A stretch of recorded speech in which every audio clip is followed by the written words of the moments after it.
Meanwhile, Reggie Slack is the quarterback. He replaces Sammy Garza, and he was traded from Birmingham earlier this year. Defensively for Shreveport, they've got a very active bunch led by Alex Mash, number 99. 3 very good linebackers in Shelton, Stuman, and Perry, and Fuller is the captain of the secondary. Well, you got to say one thing. Having that big 95, Greg Stuman back in the middle is going to really help an already fairly tough Shreveport defense. And the Pirates have won the toss. They will be receiving the football. 3 on the year. So we're underway from Shreveport. Here's Basinger, 15 to the 40-yard line before being stopped. So onto the field now for the Shreveport Pirates, Billy Joe Tolliver, the starting quarterback. He's 67 of 129 on the year. 891 yards, 5 touchdowns, 5 interceptions. His last team was the Houston Oilers, and Billy Joe in 1989 was the 3rd quarterback taken behind Troy Aikman and Mike Elkins in the NFL draft. And Danny, he's had a little trouble adjusting to this game. He has. That extra defensive back has really thrown him off a bit. On first down, he's passing as a receiver, and it's broken up at the last moment. Martin Patton coming out of the backfield, and he got locked up in one-on-one coverage with a linebacker. Good play there by the Winnipeg defense. This is where you get the ideal situation you want. You want a great fleet-footed back like Patton coming out of the backfield one-on-one against Charlie Clemens, a linebacker who weighs in at about 240 pounds. And you can see right now they're going to go to that mismatch and try to take it deep and go for the home run ball early. Charlie Clemens, 6'1", 248, second-year player out of the University of Georgia. Makes it 2nd down and 10 from the 40. Here's Tolliver passing again to the near side. And another great defensive play by the Blue Bomber secondary. Fred Montgomery, the intended receiver, he had a step.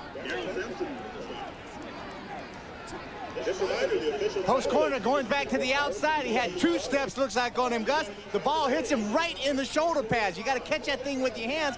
Perfectly thrown football, and it was a good opportunity for this Shreveport offense to start off with some super momentum. Ken Burr is there breaking it up at the last moment, and that brings on the kicking unit, the punting unit for Shreveport. This is Robbie Keene, second-year player out of California, and he has a lot of pressure, somehow gets it off. Very good punt from the 20-yard line. Alan Boyko. Boyko eludes 1 defender, hits positive yardage on up to the 28-yard line before going down. Alan Boyko played slot back for most of last season, moved to the secondary this year, and now goes back to the offensive side of the football. Onto the field now, Reggie Slack, the well-traveled CFL quarterback, also played 2 years with the Houston Oilers. And Slack, they're really happy with him and looking forward to some of the things he can do in the lineup. He certainly does. He has everything we need. He has a great strong arm, and he's got some quick feet that can get him away from pressure. Slack throwing on first down. This one incomplete. Intended for Gerald Wilcox. We talked earlier about trying to get Wilcox back into this offensive lineup and let him be a threat like he has been over the years. He had a hip pointer in the first game of the season, and it really has thrown him off. He shot that thing up with some Novocaine and Xylocaine, and it had some bad effect on a nerve in his body, and unfortunately, that has sidelined him up until this game tonight. 2nd down and 10 from the 28. Split backfield behind Reggie Slack. 5-step drop, Slack in trouble. Now this is what he can do, is run the football. Going towards the sideline, still on his feet. Reggie Slack gets out of bounds at the 43-yard line. Greg Stuman there to push him towards the sideline. There's been a couple of knocks against Reggie Slacks over the years about having a bad knee, not being able to really perform well. As a matter of fact, he was with the Winnipeg Blue Bombers 2 years ago before he had an opportunity. They released him not thinking that he was healthy, but he's a big, strong guy, and you can see from that replay there, he's got some mobility to it. He's going to get a little help coming back from David Williams to come back and take a shot at Greg Stuman. Gain of 14. 1st and 10 from the Winnipeg 42. Here's Blaze Bryant. Bryant breaking through the hole, finally tripped up at the 45. Greg Stuman again with the tackle, and Stuman, he's just getting back to the active roster, but there is a flag on the play.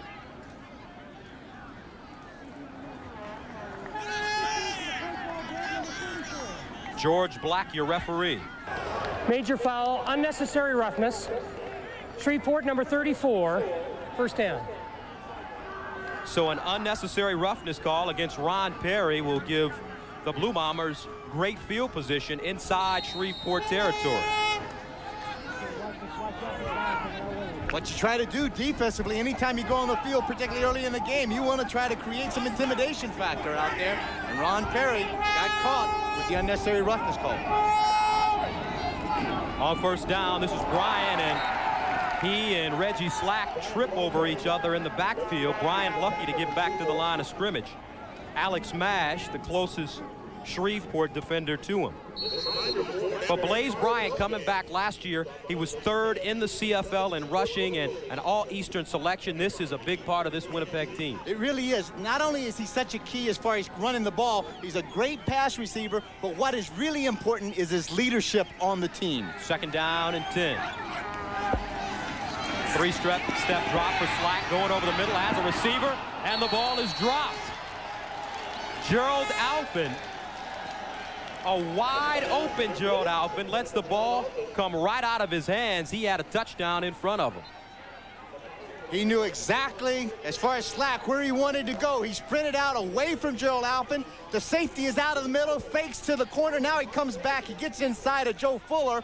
The ball's perfectly thrown, and just you're seeing something that doesn't normally happen, and that is a great receiver losing that one little inch and second of concentration. Brings on Troy Westwood in to attempt a 51-yard field goal. He's 0 for 1 from this distance.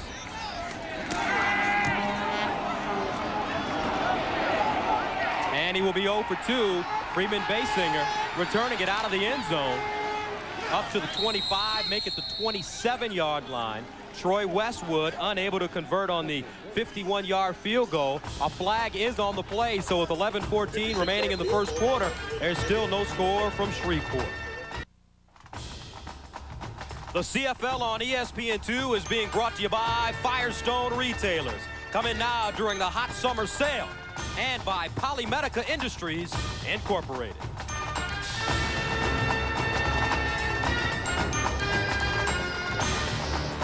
Forrest Gregg, the legendary Green Bay Packer, and had success with the Cincinnati Bengals and the Cleveland Browns. Also coached his former team, the Green Bay Packers, in the National Football League, and he's here in the CFL and trying to make a winner out of this Shreveport Pirate organization. And that's the guy right there that he's looking to help make a winner out of this, Billy Joe Tolliver. Well-traveled NFL guy. Then we get to look at Cal Murphy on the other side. Cal Murphy, veteran CFL coach. He's been with BC, Montreal, Edmonton. In '83, he joined Winnipeg and brought the first Grey Cup to the city in 22 years. In 1984, his 9th season, 82-48-3 record. Interesting stories about Cal Murphy, and we'll get to him a little bit later on, but he's a dynamic coach and person. On first down, here's Patton straight ahead, plenty of room, gets up to the 35, mark at the 36-yard line. Little change up front with this offensive line. Big Ben Jefferson is out at right tackle, and they move Donnell Johnson over to the right side and bring in Uzo Okeke to play the left tackle backside, and he does a good job of walling that off, and that's just where Patton was able to find just a little bit of a seam and pick up some big yardage, make it 2nd and about 1. Greg Clark with the tackle. Here's Patton again, dancing his way through the hole, breaks out at the 45, up to the 50. Martin Patton gets up to close to midfield. Some pretty shifty running for the second-year running back out of Texas A&I. Take a look, he gets the ball deep, but see the quick feed, he makes the break way back behind where it was jammed up. That play was designed to go off the right tackle, but they call it a search series. So all they do is they give it to him deep, and he searches for the opening, and he found a big spot there. Gain of 19. Patton averaging 5.2 yards per carry. First and 10 from the 53. Here he is again. And Patton, here he goes at the 35. And he finally goes down deep inside Winnipeg territory. Inside the Blue Bombers 15. Martin Patton in the first quarter. Some very impressive running for the Shreveport Pirates. Darrell Sampson with the tackle. Gain of 48. No place to go. They jam it up. Stan Mikowas jams it up in the middle, but Patton just keeps those legs churning, comes out, breaks out into the opening, and picks up big yardage as Darrell Sampson had to come from the safety position to make the tackle. First down and 10 from the Winnipeg 14. 3 receivers to the far side of the field. This is Bradford. Norman Bradford, the fullback, out of the backfield. Rookie out of Grambling. Stopped by Doug Hocking. Gus, historically, this Winnipeg defense has been a tough one to ever move the ball against, particularly against the rush. But now Billy Joe Tolliver's starting to mix it up a bit. You've got a great effort by Patton inside, but all of a sudden, Bradford comes out. They want to dump it. They want to get his speed outside, and they're making this Winnipeg defense move all over the field, and chasing people down is going to really test their conditioning. Gain of 5. 2nd and 5 from the 9. Out of the shotgun. Tolliver going in the end zone. And it's almost intercepted at the last moment. The intended receiver, Fred Montgomery, had the football but couldn't haul it in. Good blocking up front. Very sound protection. And it allowed Tolliver to take that 3-step drop turn. And as Freddie Montgomery went down, he just ran a little simple curl route, started to come back toward Billy Joe. And Billy Joe is still one of those quarterbacks that can put a little zip on the ball, and it went right through Montgomery's hands. Billy Joe Tolliver in his first game as a starting quarterback in the National Football League threw for 350 yards, the 4th highest ever by a rookie in the NFL at that time.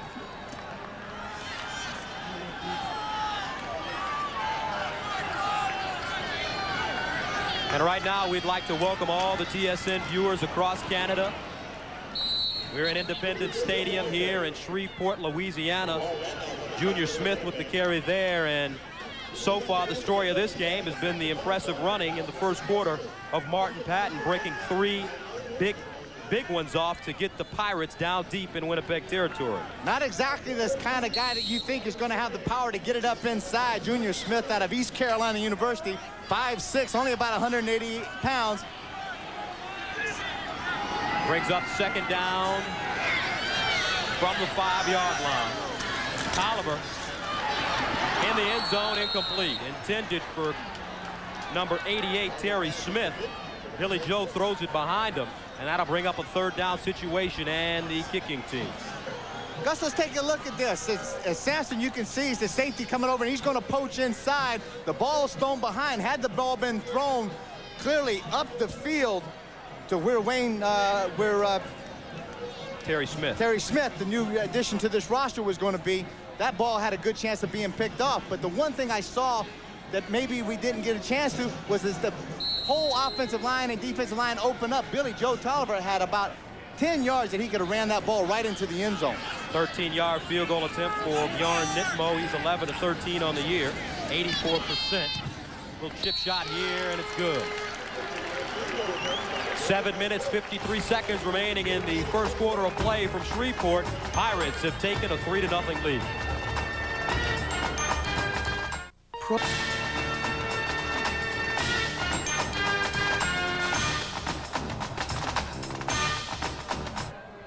A 13-yard field goal by Bjorn Nitmo is giving this Shreveport Pirates team a 3-0 lead. And Danny, when you look at a team like Shreveport, they're 1-5.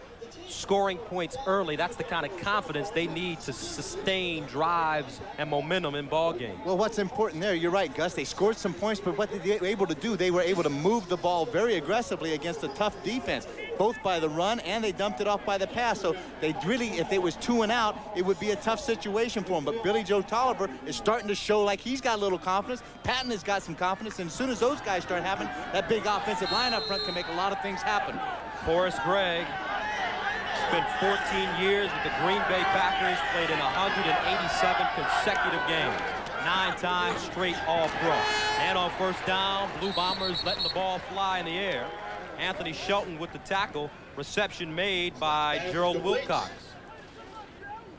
One of the first receptions that this receiver has made since coming back. He's missed 4 games. And I talked with him a little bit in the hotel right before. He says, I'm not worried about catching the ball. I'm not worried about my feet, but I'm worried about a little bit about my conditioning. And am I able to sustain running the way that I have to run in this kind of heat? Gain of 6 yards, 2nd down and 4 from the 41. Slack rolling to the near side. Looks like there was a miscommunication problem there. No receiver in sight. Fred Ward, closest man to the football. Gerald Wilcox was also in the vicinity, and it looked like as Reggie Slack was coming out to sprint out, he was looking for that slot back just to run down, kind of hook it up, and then slide to the outside. But that just didn't happen. Miscommunication. You see Forrest Gregg giving a little bit of instructions there. Coach Gregg won 5 NFL championship rings with the great Green Bay Packer teams. Right now his team is leading 3-0. Bob Cameron sending it away. This one angled toward the near side. Freeman Basinger from the 25. And Basinger will go backwards. Basinger on the return. Paul Randolph on the tackle for Winnipeg. Paul Randolph makes the tackle for Winnipeg, the veteran linebacker. So the Pirates come back onto the field. Billy Joe Tolliver. And for a quarterback that's played in the NFL, what are the main differences between what he sees in the National Football League as opposed to here in the Canadian Football League? Well, obviously the main difference is going to be that extra defensive back that you're going to see. But I think what you're not going to be used to is some of the speed of these defensive linemen, the way they're going to get off that ball and get in your face in a hurry. And that really does pose a problem for Tolliver. Junior Smith carrying the ball on first down, the rookie running back out of East Carolina. Bill McCollins with the tackle. And a number of the players here on the Winnipeg Blue Bombers team have played in the Mississippi Delta. Had a chance to speak to a very interesting man in the hotel this week. Yeah, we sure will. And I tell you what, we'll pick up on that in just a minute when we got a little time to talk some more about that right after this play. 2nd down and 10, no gain on the last play. Here's Tolliver out of the gun. Flags all over the field. And a legal procedure called against Shreveport. Pirates have been penalized. Procedure, Shreveport number 66. 2nd down repeated. Pirates have been penalized 53 times on the year for 401 yards. Take a look right at the left guard position. Going to make that quick move, and that foot's going to come up, and he's going to plant himself down. And they call illegal procedure immediately. 2nd and 15 from their own 22. Tolliver under pressure, and he goes down. The big play made for the Winnipeg Blue Bombers by number 48, Charlie Clemens. That's his 3rd sack of the season. Clemens is the guy that played out of Georgia, and he's got great speed, and you can see just how he gets one-on-one against Uzo Okeke. He just pressures him, powers him back. Okeke just had slow feet, wasn't able to get anything going, and allowed Clemens to be able to come inside. And when that quarterback, Billy Joe Tolliver, takes such a short drop, it makes it an easier line for those outside guys when they come hard off the edge. Robbie Keane averaging 43.8 yards per punt this season, standing at his own goal line. Alan Boyko back deep for the Bombers. Ken Burris will handle this one inside his own 40.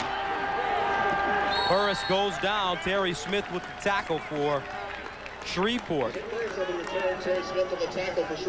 4:48 left in the first quarter play. Pirates still hanging on to a 3-0 lead.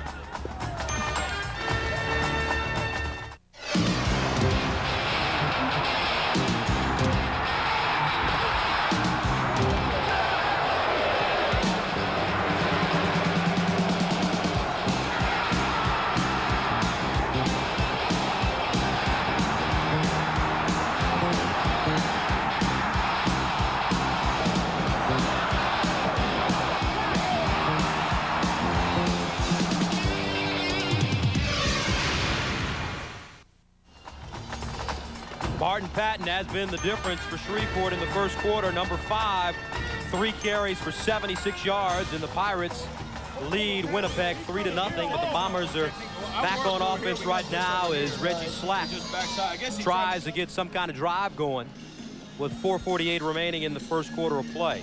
Reggie Slack played the first 2 games of this year with the Birmingham Barracudas, traded for Fred Childress, a guard.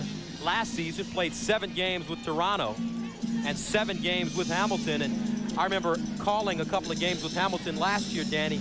At the end of the year, Slack really started to come into his own. Yes, he really did. I mean, I think he was feeling healthier. He was starting to get game after game with the same team, but more importantly, with the same personnel, so they were getting some cohesiveness of how to work together. So he'll start from the 48. Passing on first down, plenty of time, going over the middle. Incomplete. Gerald Wilcox, the intended receiver. Pretty good defensive coverage by Harold Nash. Nash does a great job because he's got tremendous speed as far as his closing speed. Just going to the out, and Nash makes a hard cut away from the ball, and as Wilcox is there, look at the amount of ground that Nash makes up. He was a good 6 or 7 yards deep, waiting for Wilcox to take it to the corner, but then he closed very quickly. Harold Nash played only 1 year of high school ball at St. Augustine's in New Orleans, one of the top high school programs in the country. That year they went 12-1. Second down. Slack in trouble. He's got plenty of room on the near side.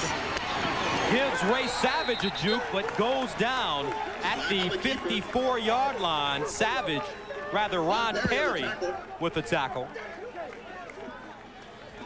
And that's when Reggie Slack is really dangerous.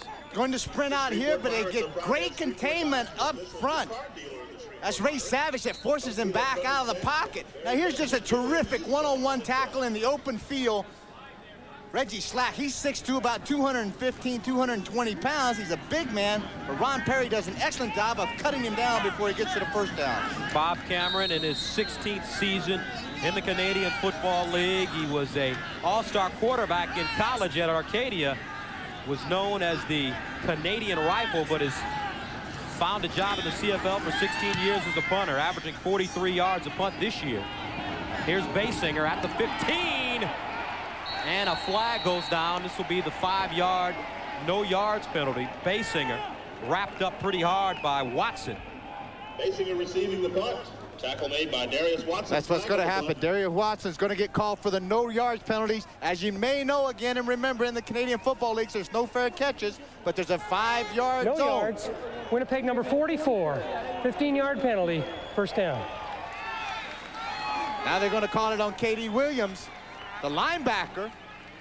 There's one as Watson is right there. That looks like the closest guy, and 44 is there, so take your choice. Both of them within the 5-yard penalty zone. And instead of a 5-yarder, they give him a 15-yarder. At a 15-yarder penalty because neither one of these guys are making an effort to get away from the ball and try to give the 5 yards, Gus.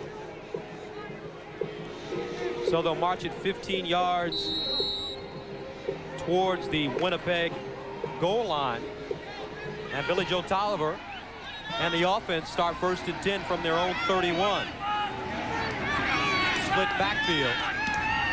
Bradford in motion out of the backfield. Tolliver underneath, incomplete. Intended for Fred Montgomery. He drops the football. Just about the same kind of pass that we saw down on the goal line earlier, except it was just on the opposite side of the field. They're going to take it down, throw the curl route. And here's where I think maybe Billy Joe Tolliver needs to have a little bit more of the touch on the ball. Montgomery gets shoved a bit by the outside linebacker. That's Doug Hawkins. The ball is thrown just to the left-hand side of the outstretched hands of Montgomery. Second down and 10 from the 31.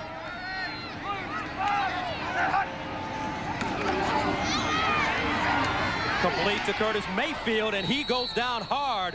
Great defensive play by Greg Clark. And a holding penalty called against the Pirates. Greg Clark, the inside linebacker, third-year player out of Arizona. Holding. Shreveport number 65. Penalties declined. Third down. John Heidenreich, the right guard, getting called for offensive holding. And sometimes that's going to happen. You got a great, fast, speedy defensive line, but you can see as Katie Williams makes the move to the inside, Heidenreich just kind of arm bars him and takes him down. Robbie Keane punting for the 3rd time, standing at his 20. Shannon Garrett back deep for the Blue Bombers.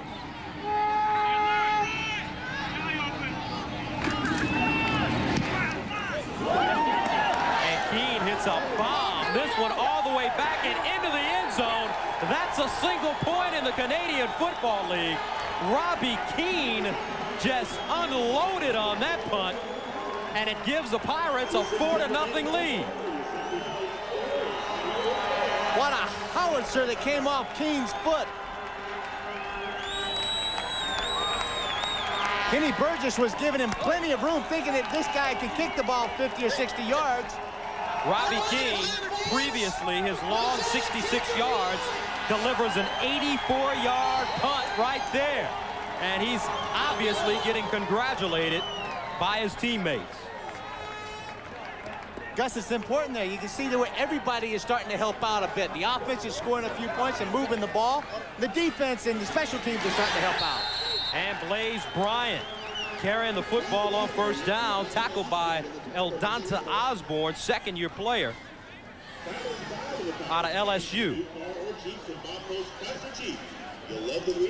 Eldonta, one of the guys that played 17 games last year with the Shreveport Pirates, getting guys like Greg Stuman in there and Ron Perry. This is a linebacking core that is their 2nd year together, and you can start to see they are really playing together as a unit. Gain of only 2, 2nd and 8. And Slack in trouble, and he goes down in his own backfield. The sack coming from Ben Williams, his 4th of the year. He leads the Pirates in sacks, and the Shreveport defense coming up big in the early goings of the 1st half. Good coverage downfield by this secondary, and Ben Williams just keeps working. The big, powerful fella. He's not that big at 6 foot, about 258 pounds out of Minnesota. Williams was 3rd on the team in sacks last year with 7, but already in his 7th game this season, he's got 4.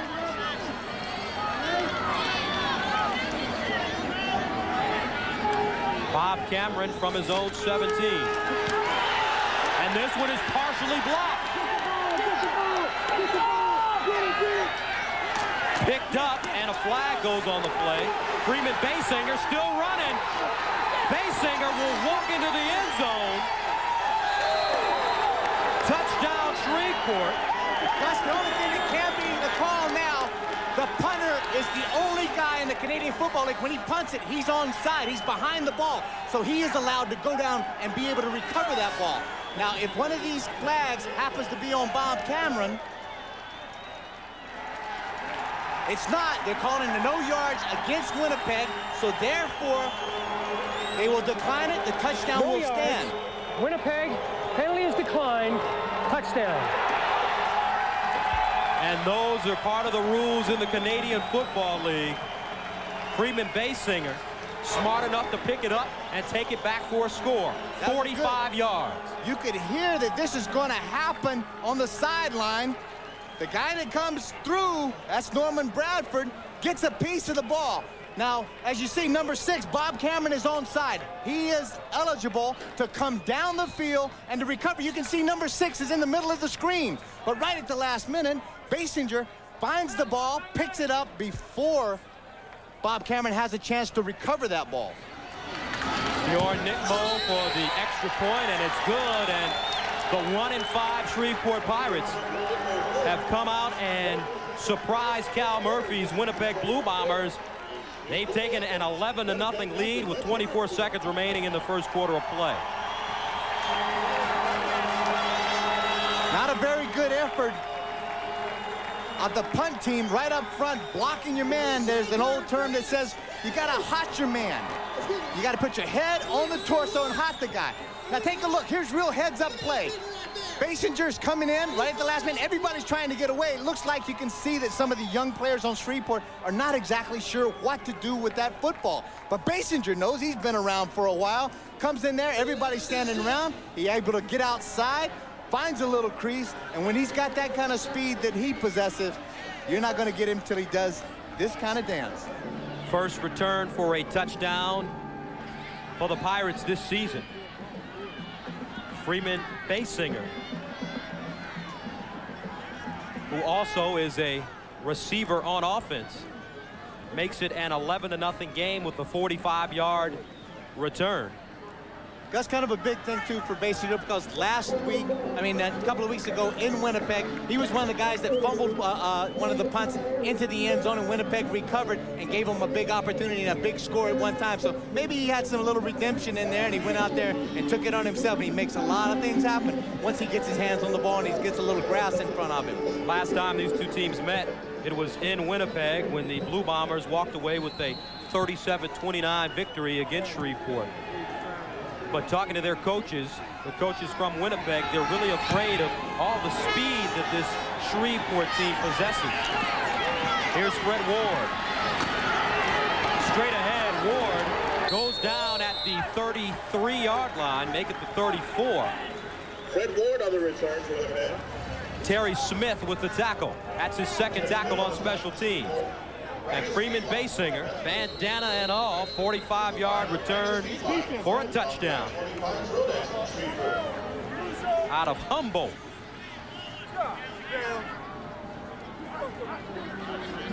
Injured player on the field, Terry Smith, who made the special teams tackle on Freddie Ward. Take a look as he comes in there right at the last minute. He gets a great contact with the shoulder, but one of his own players looked as he came by and clipped him down in the knee, and the medical staff of Shreveport is taking a good look at that left knee.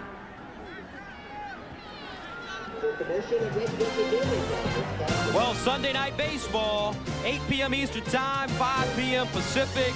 Mo Vaughn and the Boston Red Sox in the middle of a pennant race, leading the American League East as they take on Roberto Alomar and the Toronto Blue Jays, who are still the world champion Toronto Blue Jays after the strike last season. Yeah, but Gus, me and you were talking about it. You're pretty excited living in New York City. The Yankees have been doing a lot of stuff. They got some players on the field now, don't they? Well, the straw man is in the lineup with 1 for 4 yesterday, along with Ruben Sierra as well as David Cone pitching. So Bombers are looking to do some good things as the season draws to a close. First and 10 from the 31. Slack trying to set up, fumbles the football, and it's recovered by a Blue Bomber. The center jumping on that one, Dave Von Conant.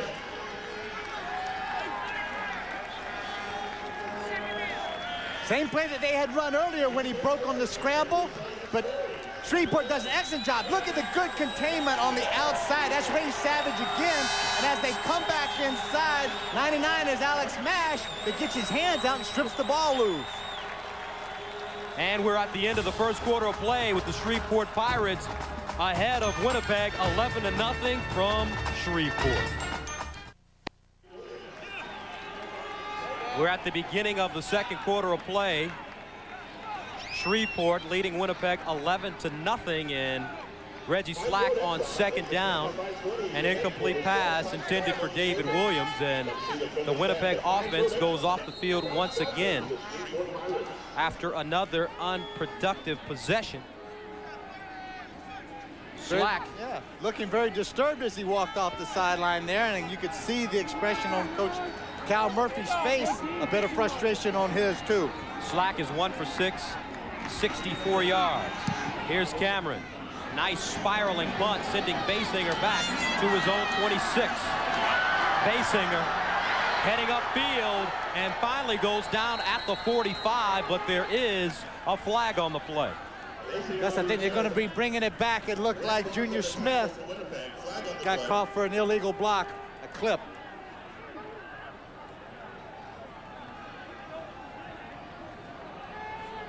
There's times out there you just have to be very disciplined. Illegal block. Shreveport, number 1. First down. Junior Smith, rookie out of ECU, with the penalty. Right there in the middle of your screen. No sense to even put your hands on the guy like that. If you can't get your head in front and where it's going to be at least a close block, you're hitting him right in the middle of the back, these officials are going to call you. Smith trying to block Doug Hocking. Pushes the Pirates back, 1st and 10 from the 22.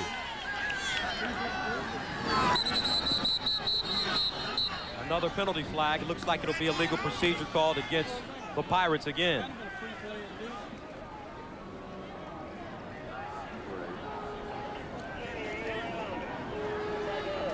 Some of those big offensive linemen just trying to get a quick Procedure, jump. Shreveport, number 68.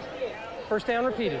Donnell Johnson, the right tackle, with the illegal procedure call. And for a Hall of Fame offensive lineman, Vince Lombardi called him the finest football player that he's ever seen in Forrest Gregg. I'm sure he definitely doesn't like to see that from his offensive line. Not at all. At 6'8", 300 pounds, he's hard to miss when he does decide to move. 1st and long. Tolliver throwing underneath, complete. This is Smith. Terry Smith gets a block. He's at the 40-yard line. Terry Smith finally walked down inside the 25. Darrell Sampson with the saving tackle.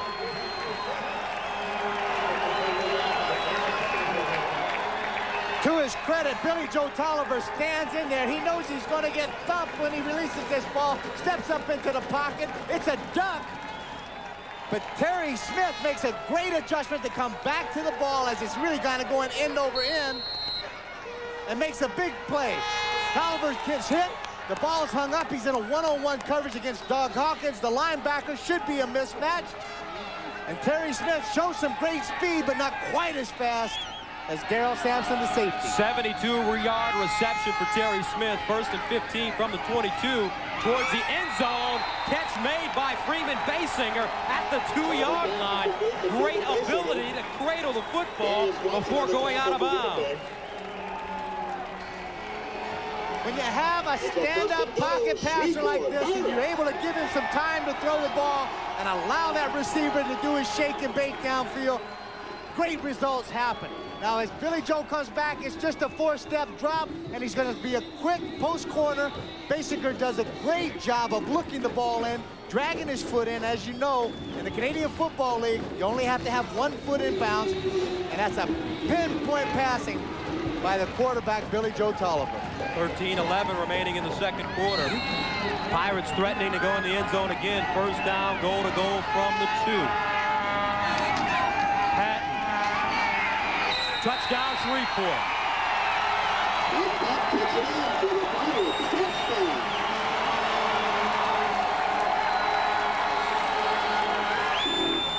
Gus has got the people on their feet here in Shreveport. Good play selection all the way up and down the field for the Shreveport offense.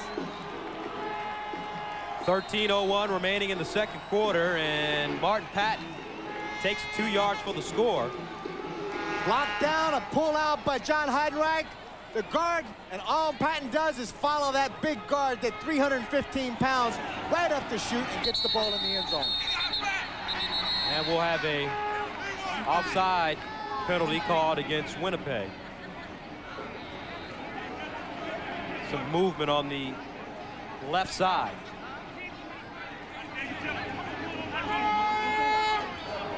Offside, Winnipeg number 22. Penalty will apply on the kickoff. Ken Burris trying to get a jump. And they'll mark this one off on the kickoff. Cal Murphy can't be too pleased with the way his team's playing right now. Down 17-0. Bjorn Nitmo makes it a 18-0 game with 12:26 remaining in the 2nd quarter of play, and Pirates looking good so far. 17-6.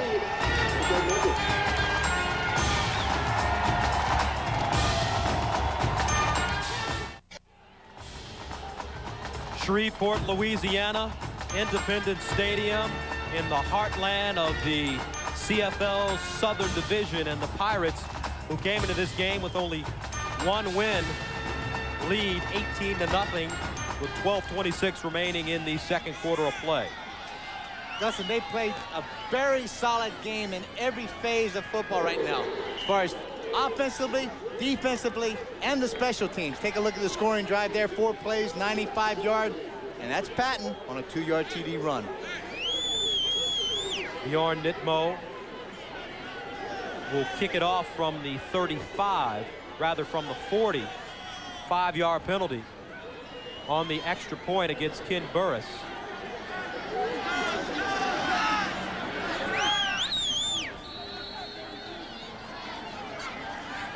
Fred Ward back deep for Winnipeg, along with Shannon Garrett. This will be Ward from the 6. Fumbles the ball, swatted out of bounds, and the Blue Bombers get a lucky bounce. They'll hold on to the football. Now, that's another different rule in the Canadian Football League. Now watch as this ball jumps out. You do not have to have possession. Last touch constitutes possession. So let's see if this ball is touched before it hits the white line. No, not at all. Nitmo just made a heck of an effort to get over there and put his left arm out, but the ball just barely touched the paint. Had that happened, had Nitmo made the contact with the ball before it hit the out-of-bounds line, then it would have been possession to Shreveport. Bjorn Nitmo spent some time rather in the National Football League with the New York Giants. Has been a well-traveled player playing in the WLAF and the CFL. On first down, this is Blaze Bryant trying to get outside, but it won't happen. Eldonta Osborne, second-year player out of Louisiana Tech, makes the stop. Linebacker 6'1", 230. As he said, out of Louisiana Tech. He's from Jonesboro, Louisiana. Great speed, played 17 games last year for this Pirate defense. And he led the Pirate defense on special team tackles. Great pursuit, great technique once he gets there. Gain of only 2, second down 8. And it's broken up. Ron Perry, the second time he's come up with a big play, extends himself and bats it away. And the Shreveport defense has gotten this crowd excited here at Independence Stadium. Gus, this is an opportunity where the defense is helping the offense and the offense is taking the heat off the defense.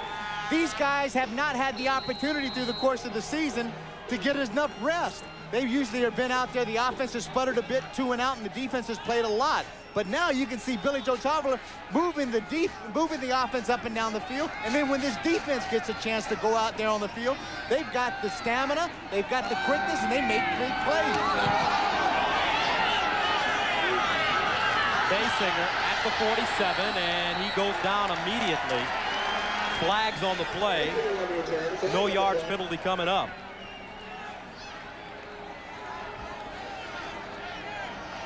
Darius Watson, the halfback, I think got caught up in what he did. He just lost the side of the ball where the flight was. No yards. Winnipeg number 26. First down.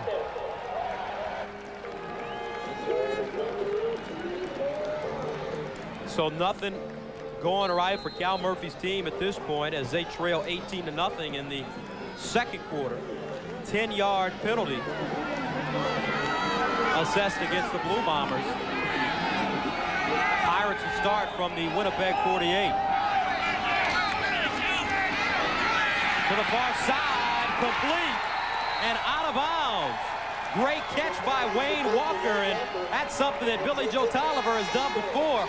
Walker and Tolliver played pitch and catch for 4 seasons at Texas Tech. They really did. Tolliver came into this game having 3 touchdown catches from Tolliver, and they're working on Curtis Cotton, the outside new cornerback. This is a big guy. He's in there at about 6 foot, 215 pounds, just getting his first start. And this is going to be a real challenge when you got to run one-on-one every play with a guy like Wayne Walker. 32-yard reception. First down from the 16, inside handoff. This is Bradford, and Bradford fumbles the football. And it's recovered by Winnipeg.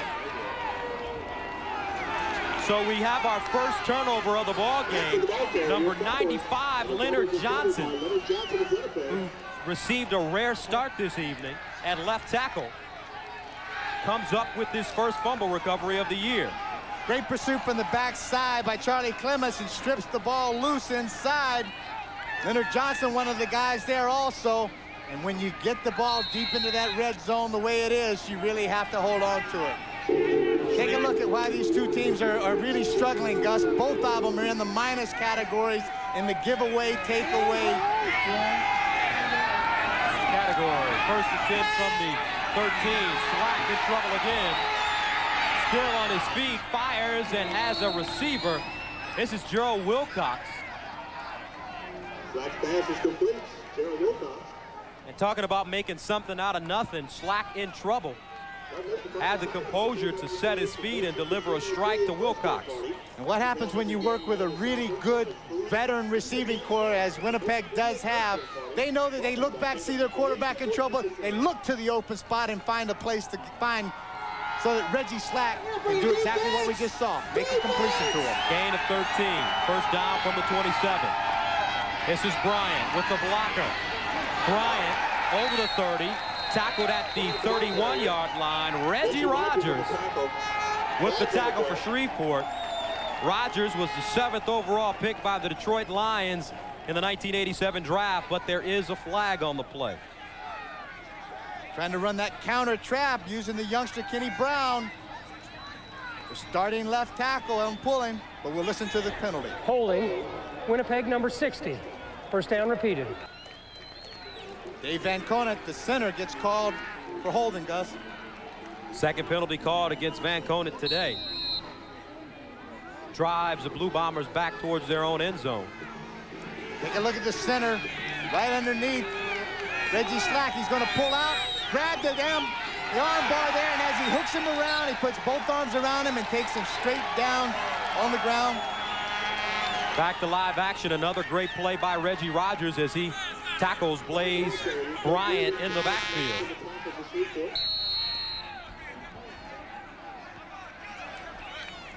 Very slow developing play again when you're going to search draw and you give it deep to a guy like Blaze Bryant.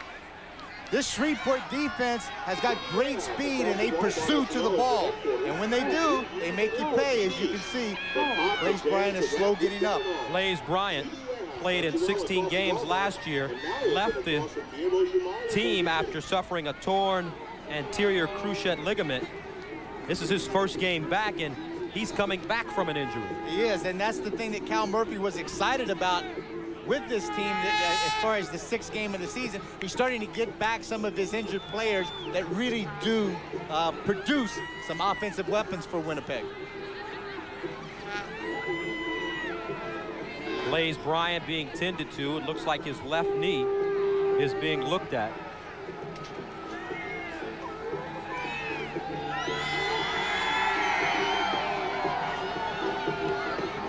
Raj Hodgkinson, the trainer of Winnipeg, is out there taking a look at it. Head coach Cal Murphy's gotten rid of the baseball cap, and you can see the look of this whole staff over there. They're a little bewildered right now, and I think that Shreveport's just come in here and just caught them completely off guard of being up 18-0 with 9:05 to go in the second quarter. And it's always a scary moment when a tailback goes down and they're looking at one of his knees, and that's exactly what they're doing right now with Blaze Bryant. Well, it puts him in a tough situation. Now don't forget, baseball across America, Monday 6:30 p.m. Eastern Time, 3:30 p.m. Pacific. The Prince Williams Cannons versus the Durham Bulls. And Prince Williams used to be a Yankees affiliate outside of Washington, D.C. and Northern Virginia. Those Durham boys are down from where I'm from, around down in Charlotte, North Carolina, going back home. So Blaze Bryant is taken off the field, and Reggie Slack now has a interesting situation in front of him right now. Gus, he really does, only because they just, for the Canadian-based teams, they don't have the depth on their squad like the American-based teams have. And we'll get into some of the rulings down there. As far as the Canadian-based teams, they have to play 20 nationally born Canadians on their team. So therefore, in this case, Winnipeg only dressed that tailback, Blaze Bryant. They don't have another speedy, fleet-footed guy. The guy that comes in there to take place is Alan Wetmore, who is out of the Acadia University in Canada. Second down, long for Winnipeg. And Slack is dumped again. This time, Johnny Scott with the tackle in the Winnipeg backfield. And Johnny Scott picks up his first sack of the season, the 6'2", 264-pound second-year player.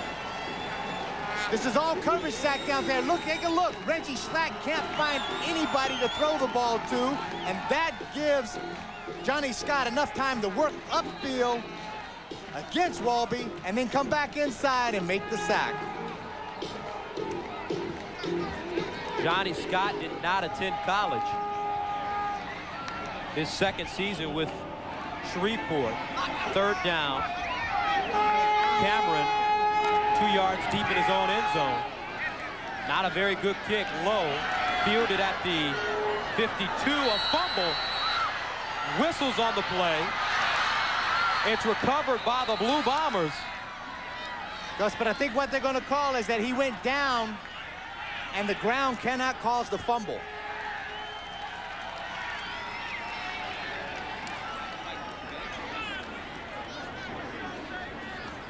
8 minutes, 15 seconds remaining in the second quarter. 18-0 your score.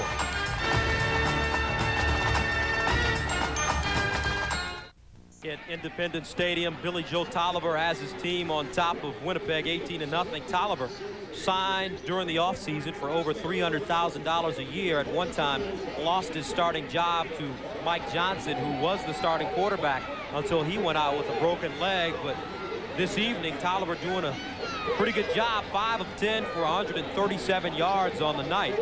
And we haven't gotten out of the first half yet. 8:12 left in the second quarter of play.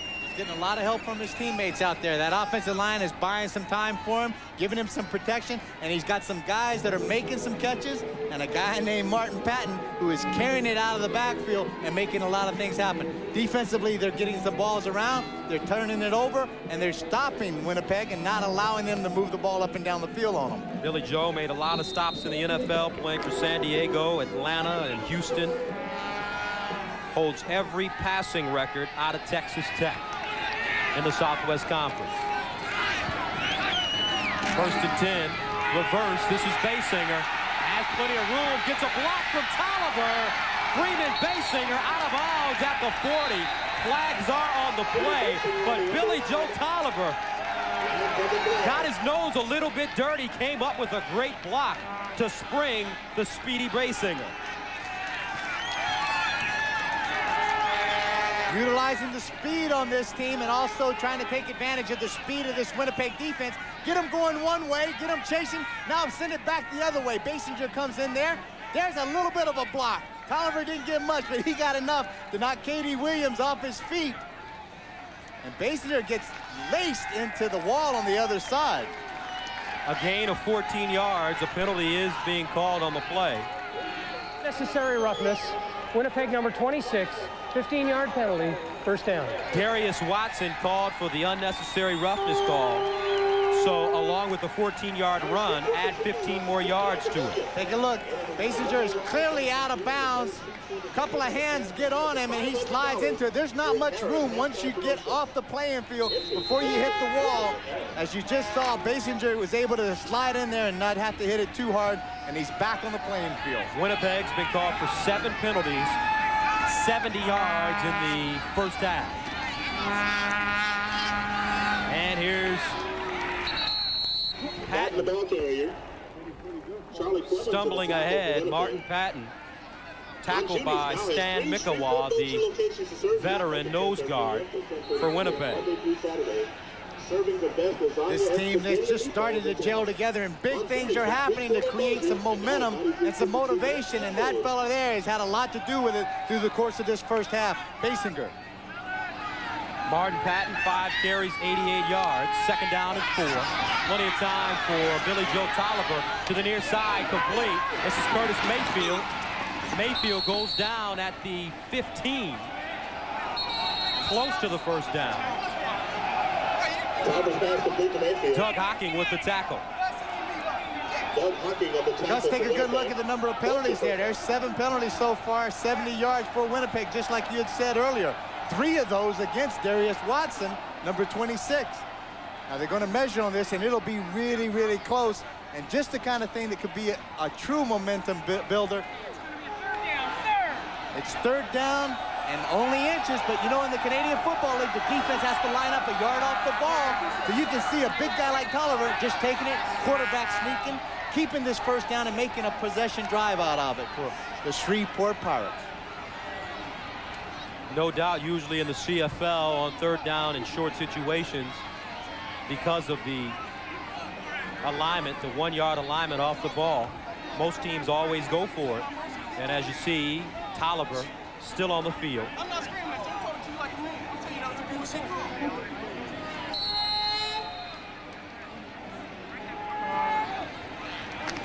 Third down and short from the 15. And Tolliver goes straight ahead and picks up the first down. Running between Mike Stowell and John Heidenreich. Now those are 2 pretty safe bookends to run between.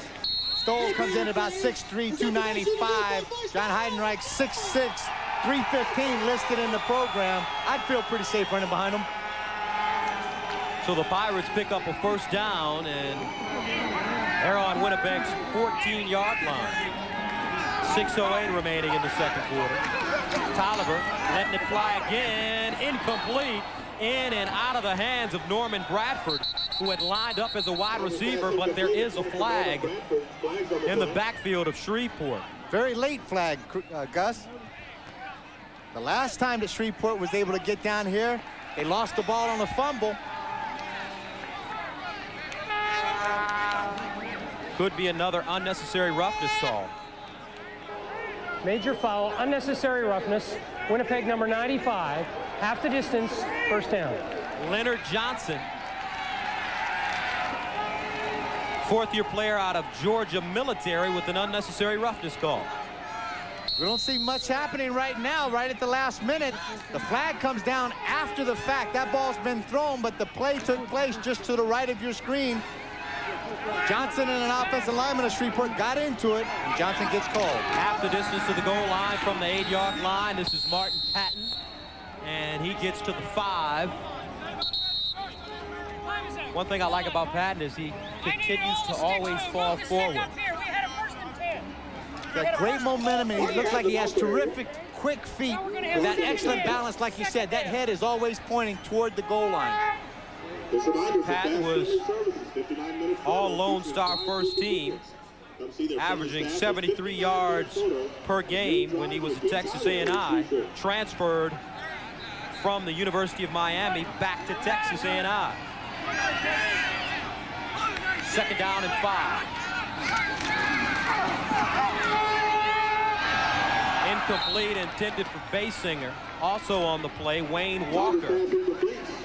Billy Joe Tolliver going down.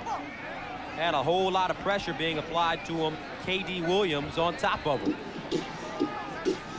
Tolliver's going to come back. It's 5-step drop. He wants to throw the out, but as he throws the ball, he gets solid pressure up front by Bill McCollins.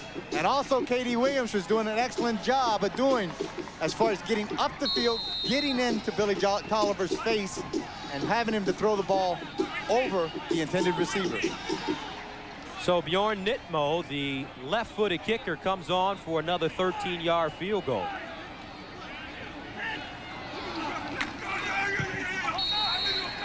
Spotted on the right hash mark, and he drills it. So with 4 minutes and 57 seconds remaining in the second quarter, Shreveport has taken a 21-0 lead. Holding, Winnipeg number 53. First down repeating. So on first down, a holding penalty called against Ed Cousy. backup right guard. And the penalties continue to mount for the Blue Bombers. 87 yards, 9 penalties. 1st and 20.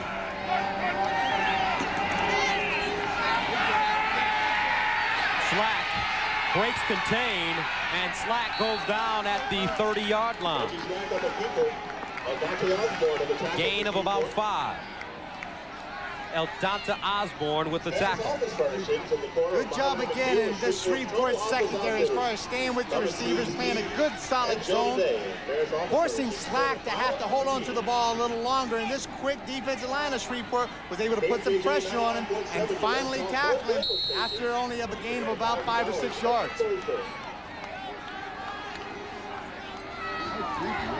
Makes it 2nd down, 15 from the 30. Slack passing again. Goes downfield, incomplete. Nobody even close to the football. Reggie Slack really just getting an opportunity to play quarterback for this team, and you could tell he's still trying to find himself a little bit, Danny. Well, I think he is, and I think that he's trying to associate himself with these new players that he's had an opportunity to get in there, and that's Alex Smash getting in. He's going to kind of introduce himself to Reggie Slack. Good look at Dan Daniels, the defensive line coach on the side, talking to his guys, just really getting them motivated. This is a long game. Cameron sends it away. Basinger from the 35 falls, gets back on his feet, and finally goes down at his own 32. There are flags on the play. Gus, guess who the penalty is going to be on? I think we're going to go again with Darius Watson, number 26. That's the 3rd no-yards penalty that he has gotten tonight. Darius Watson. If in fact it is, I'm sorry. 6 feet, 190-pound rookie. No yards. Winnipeg number 26. 15-yard penalty, 1st down. Watson, really aggressive defensive back. Senior year at Louisville, was an honorable mention All-American. He transferred from Cal State Fullerton. Take a look right there. His foot is circled, and that is within that 5-yard zone after Basinger makes the catch and falls down on his duff. But again, that's the 3rd no yards penalty against that young halfback. 1st down from the 48. Tolliver steps up in the pocket. He's going to run it. Billy Joe not the quickest of foot, but he gets out of bounds at the 52. Billy Joe Tolliver. And his coaches yesterday talked about how he's not that fast, but he's got enough movement to be able to get out of trouble.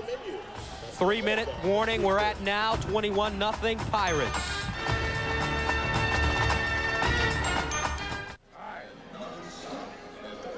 And the Pirate is getting a little excited here in Shreveport.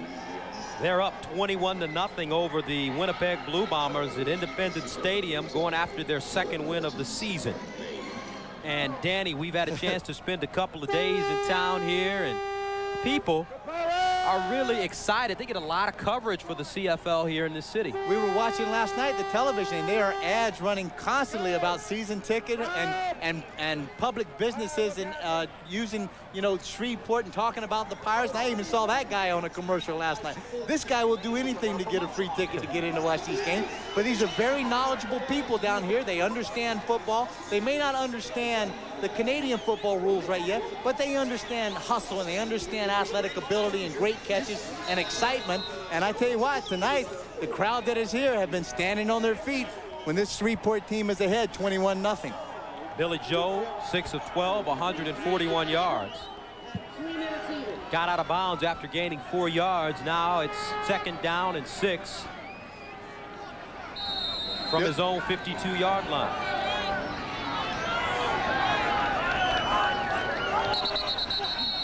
And we have movement on the right side of the Shreveport offensive line. Looks like John Heidenreich again. Procedure, Shreveport number 65. 2nd down repeated. Good call, Gus. Exactly. John Heidenreich just trying to get a quick step, and he sets back in that pass blocking position. Take another look at the penalties. 9 for Winnipeg. 3 of those big penalties and no yards for 87 yards. 3 penalties that really haven't hurt Shreveport to this point, except 1 illegal block on a punt return. 56 penalties now in the year for the Pirates. 2nd and 12. Tolliver underneath, complete. Close to the 50. Curtis Mayfield with the reception. Gus, you were just talking about earlier about he's not that mobile, but he just can move just enough to get you away from him. Mayfield does an excellent job. See how he keeps running back toward Billy Tolliver to pick up the ball. Tolliver is able to step up into the pocket and deliver that ball low on the ground, where Mayfield was able to keep his body between he and the cornerback, Garrett. Curtis Mayfield was picked up in the dispersal draft from Las Vegas. Last year he had 61 receptions for 1,200 yards and 12 touchdowns, and he's a player that really hadn't come on for this Pirates team yet. I think he's a player that is set just to explode. I think now the kind of thing that you have that we can see tonight is an offense that has confidence, an offensive line that is blocking and giving protection to a quarterback. And when the quarterback gets that kind of protection, then he's going to make things happen and be able to look for a receiver like Curtis Mayfield. Curtis Mayfield, big gain there.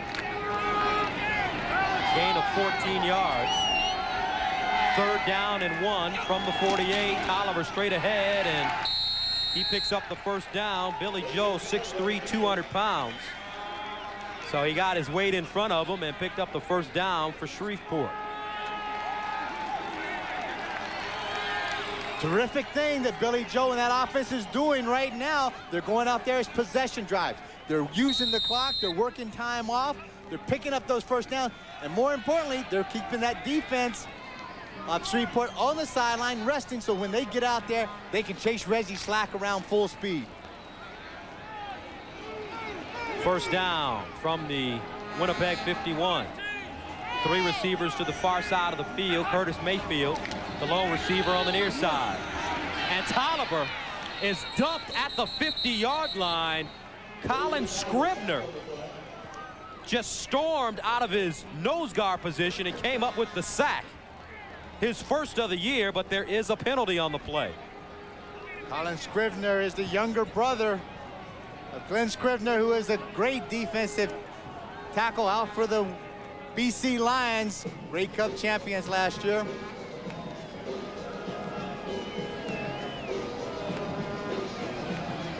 The young Scribner tips the scale. He comes in 6'5", 270 and went to Oregon.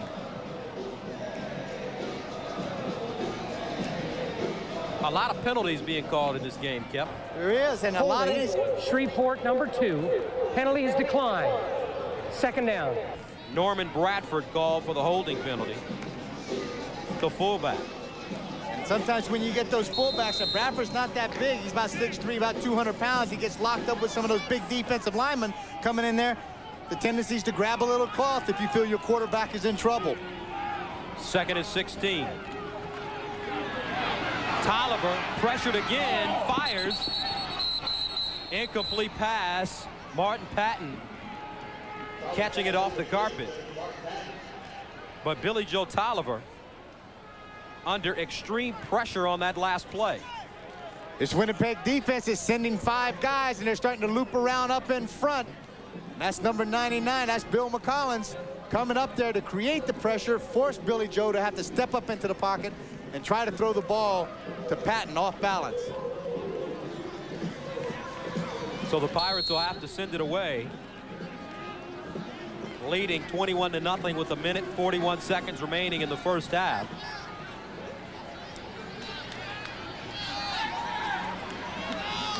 Alan Boyko, the deep man for Winnipeg. Robbie Keane standing at his 36. High wobbly kick. Boyko from the 11, and he goes down. Good special teams coverage by Shreveport.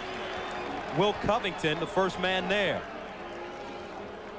Young Shreveport team showing great discipline that time on the punt. Once it hits the ground, everybody just kind of circled the wagons and got around it out of that 5-yard zone.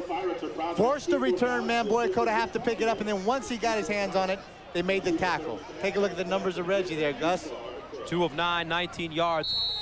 What does Cal Murphy and Mike Kelly, the offensive coordinator for Winnipeg, have to do to get Reggie on track here? Well, I think, unfortunately, the loss of Brace Bryant has really thrown a curveball into this Winnipeg offense. Here's Slack under pressure, complete at the 30-yard line. Making the reception, Gerald Alphin, but there is a flag in the backfield of Winnipeg. I think we're going to bring it back on a holding call. Defensive front for Shreveport. They put a lot of pressure on Slack today. Alex Mash, Reggie Rogers, and Ray Savage. Winnipeg number 69. Half the distance, first down repeated. That's the young Kenny Brown, Gus. It gets called for a holding. Now take a look just at the left of your screen. Here's the youngster. He's got all the tools in the world, all the ability in the world. The one thing that talking to Cal Murphy was, how can this guy play when real bullets are being flown at him and shot at him?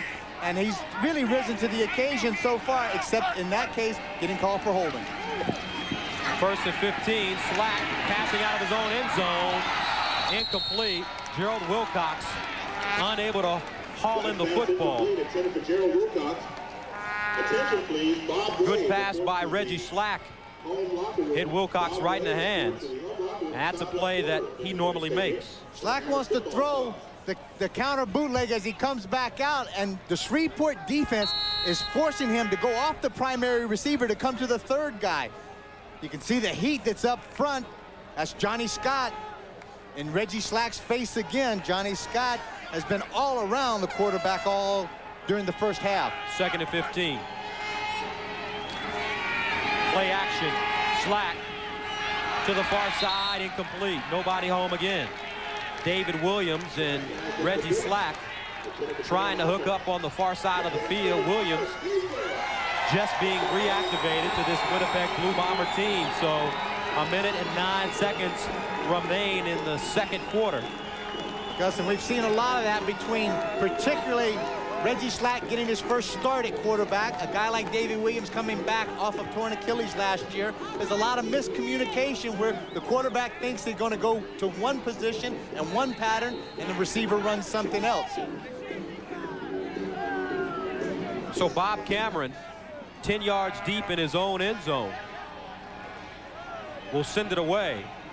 Pirates with a chance to get some great field position with over a minute left in the first half. Here's Basinger, driven back, fumbles the ball. Basinger goes down at the 52. 1 minute remaining in the half. K.D. Williams making the tackle for Winnipeg. So Billy Joe Tolliver, familiar with the 2-minute drill, or 1 minute drill in this case, have an opportunity to put some more points on the board, Danny, before the Pirates go into the locker room.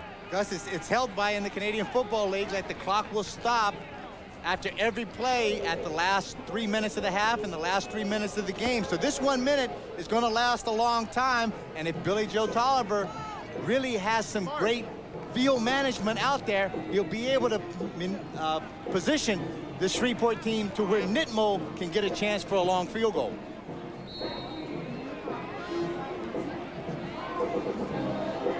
So it will be first down and 10 from the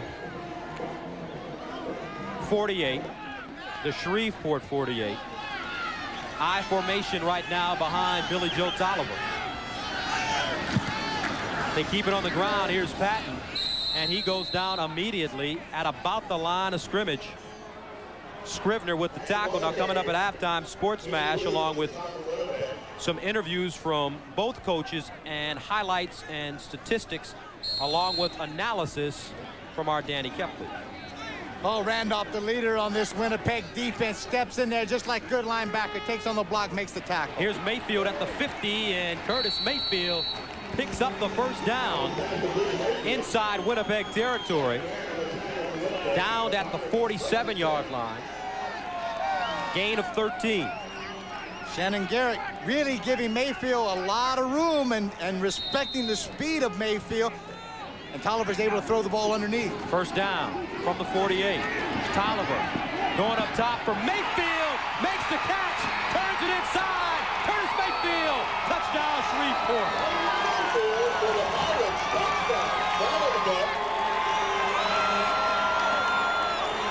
But there is a flag on the play in the Shreveport backfield, and Greg George Black is saying bring it on back. Yeah, it tells you all about it right there. Come back, it's holding. Shreveport number 68, 10-yard penalty, repeat the down. Donnell Johnson, the right tackle out of Johnson C. Smith in his second season, called for holding, and that will negate the Curtis Mayfield touchdown, which would have been for 48 yards. With a big offensive tackle, as much as you hate to see that happen, don't get down on yourself. This is an offense that has really been productive in the first half. Take a look. Katie Williams, the outside linebacker on the right-hand side of your screen, makes a great move to get inside the big tackle, and all he does is just turn around, tackle him from behind, and take him down. First down and 20 from the 52. They swing it out to Pack at the 50. Martin Pack goes out of bounds at the 43-yard line. And some hard running there by the 6'1", 203-pound tailback. Gus, just to give an example, too, there's still 23 seconds left to go on the clock. They've already run 3 plays from the 1 minute time that we talked about last. He picks up 14 yards, makes it 2nd and 6 from the 44. Good play selection by Tolliver, who is calling his own plays this evening, as most quarterbacks do in the CFL. To the near side again, complete, and a first down for Curtis Mayfield. He gets out of bounds and stops the clock.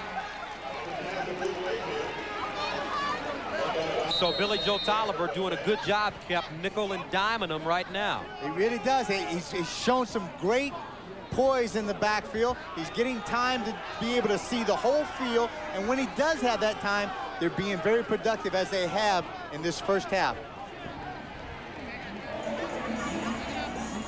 Take a look at how Mayfield is working against Shannon Garrett.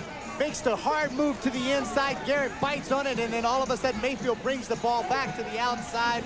Billy Joe Tolliver throws it right on the spot. And take a look at Terry Smith come in and just give the great shot to Kenny Burgess right at the end to protect Curtis Mayfield along that sideline. Pirates are about a half-yard shy of the first down. Mayfield, 5 receptions, 43 yards. He comes into this game with 17 receptions for 311 yards, averaging 18 yards per catch. 3rd and short. Here's Tolliver straight ahead, picks up the first. This time going over the left side behind Terry Buford and Ben Jefferson. Buford, a former NFL veteran. And a timeout has been called by Shreveport. Now don't forget, if you like the CFL, you want to join us next Saturday, 7:30 p.m. Eastern Time, 4:30 p.m. Pacific, as Memphis takes on the Southern Division leading Baltimore Stallions at Memorial Stadium in Baltimore. That's 7:30 Eastern, 4:30 Pacific from Baltimore, the Charm City. And I tell you, the Stallions have done a great job at sustaining what they developed last year, advancing to the Grey Cup in their inaugural season. It goes right down, just a first-class organization from the owner, Jim Sparrows, to Don Matthews, the head coach, all of his assistant coaches, and it's a first-class organization led at quarterback by Tracy Ham out of Georgia Southern. That Memphis team led by Damon Allen, younger brother of Marcus Allen, and he can make a lot of things happen. 1st and 10 from the 37, 15 seconds remaining in the half. Tolliver, 3-step drop, goes up for Mayfield. He makes the reception. Curtis Mayfield out of bounds at the 6. Somehow, Curtis Mayfield was able to hold on to the football long enough for the reception to be counted. Let's take a look. The ball's up in the air. There's pretty good coverage. Got the ball, jiggling a little bit, bobbling a little bit, but he's able to make the stutter step and get that right foot down. Big play to set it up. Gain of 31 yards. First down, goal to go from the Winnipeg 7. In the end zone for Mayfield again. incomplete, and a flag has been thrown. Shannon Garrett, locked up in one-on-one coverage with Mayfield, will be called for defensive pass interference. Shannon Garrett out of Mississippi College, the young rookie, and he's getting a test tonight against a very experienced receiver. Forward pass interference. Winnipeg number 23. First down. So they'll spot the ball at the 1-yard line. It's the fly route, it's the fade. He's just gonna throw it up, throw it to the corner of the end zone. It's one-on-one. Who wants the ball more? And Shannon Garrett gets his hands all over Mayfield and is called with the flag. In the game now, the Beef brothers for Shreveport, they've brought in defensive linemen Johnny Scott and Ben Williams. Now, I'm not sure where they'll be lining up, whether it'll be on the line or in the backfield. As blockers, a timeout has been called by Winnipeg. In the CFL, each team is allotted only one timeout per half. Both teams have now used theirs. Certainly the look on Cal Murphy's face can tell you exactly what his frustrations are. And then on the other side of the ball, you're seeing Forrest Craig talk to his quarterback. Well-traveled quarterback, but a very young CFL quarterback. And what he wants to see on this big play with only 6 seconds to go and the ball being on the 1-yard line.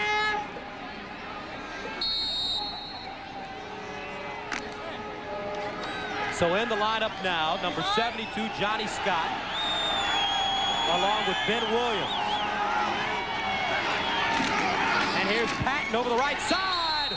Touchdown, Shreveport.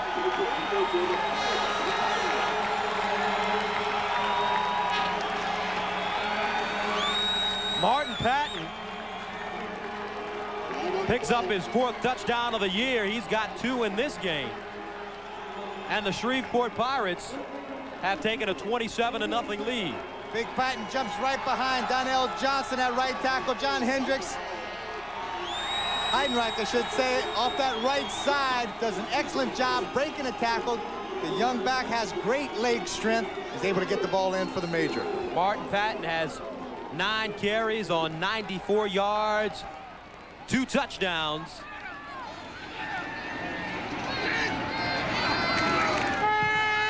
And the extra point makes it a 28-0 game, but there are flags in the end zone.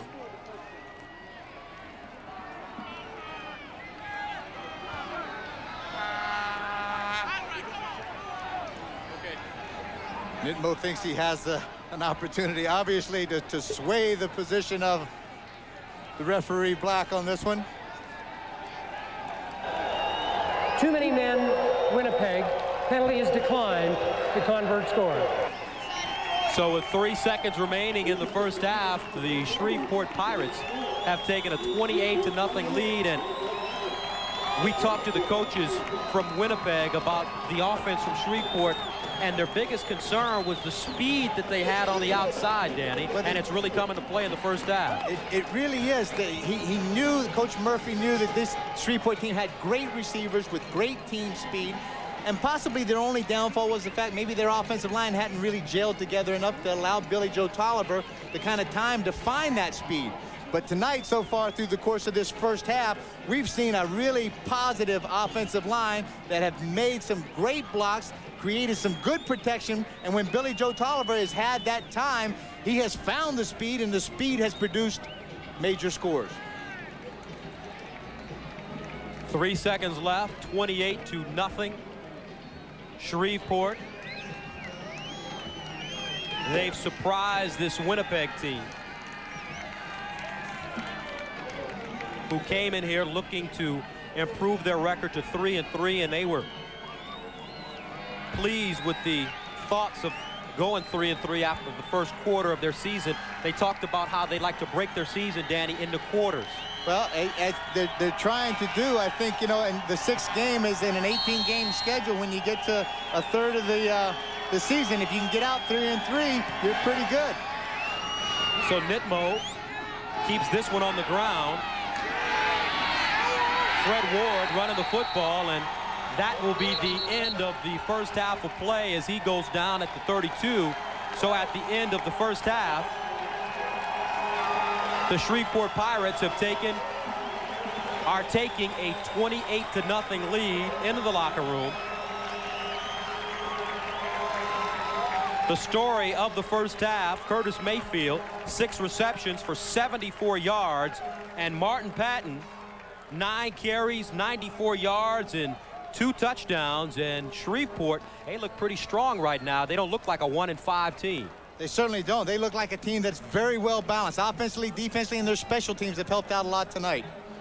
And we're with head coach Forrest Gregg. Coach Gregg, can you hear us? Yes, I can. Hey, how about that first half? You must be really pleased with the way your team performed. Well, most of it. We put the ball on the almost put the ball on the ground twice. We did put it on once, and another time we almost fumbled another punt, which could have been disastrous to us because it gave them great field position. What we're playing for, we got to play for field position. You got to hold on to the football, and I'm a little exasperated by that right now. Coach, that offense of yours has finally been able to put some possession drives together, and when the defense does have a chance to get on there, they're making a lot of things happen. Great coverage in the secondary. Yeah, they are. We're getting good pressure on the quarterback, and Billy Joe Tolliver is throwing the ball really well. The first 3 plays that he threw the ball, he put the ball right on the money, and we dropped 3 passes. And you know, of course, we made some big plays since then, and I'm happy about that. And we've still got another half to play, and this is a very, very explosive football team, a very physical football team. I'm talking about the Winnipeg Blue Bombers, and we can't take anything for granted. Coach, in the first half, Martin Patton, 9 carries, 94 yards, and 2 touchdowns. Surprised with what he's done, and you must be pleased with the way your offensive line has been blocking for you. Yeah, they've really been. We've been running the ball well since the first Winnipeg game. But we haven't been throwing the ball very well, and Billy Joe is doing a great job tonight. Everything has kind of come together a little bit tonight, and that's the reason we've got points on the board. Well, Coach, thank you very much for joining us, and good luck in the second half of play. Thank you. We'll need it. Coach Forrest Gregg and his team takes a 28-0 lead into the locker room for halftime, and coming up, we'll have Sports Smash, and we'll be back for highlights. Stay with us. After one half of play, the Shreveport Pirates lead the Winnipeg Blue Bombers 28-0. And recently, the CFL has gone through some dramatic changes, adding 5 teams in the United States. And our Dan Kepley had a chance to sit down with CFL Commissioner Larry Smith in San Antonio and talk about some of the new and upcoming events in the Canadian Football League. Thank you very much. I tell you what, it's a pleasure for me to sit here and kind of chat with an old nemesis of mine that I had an opportunity to play against with the Montreal Alouettes, the commissioner of the CFL, Larry Smith. Larry, I walked into this Alamo Dome here this afternoon. It looked a lot like 1976 going back into the Big O in Montreal. Well, you know, my first reaction, Kep, was you coming across the middle and giving me one of those cheap shots right in the head in 1976 in such a beautiful facility. And so, you know, all those concussions have not helped me in coming into here, but this is just a great facility. Well, I tell you what, if you're going to take a cheap shot, you might as well take it in a good place and in a really dumpy place, right?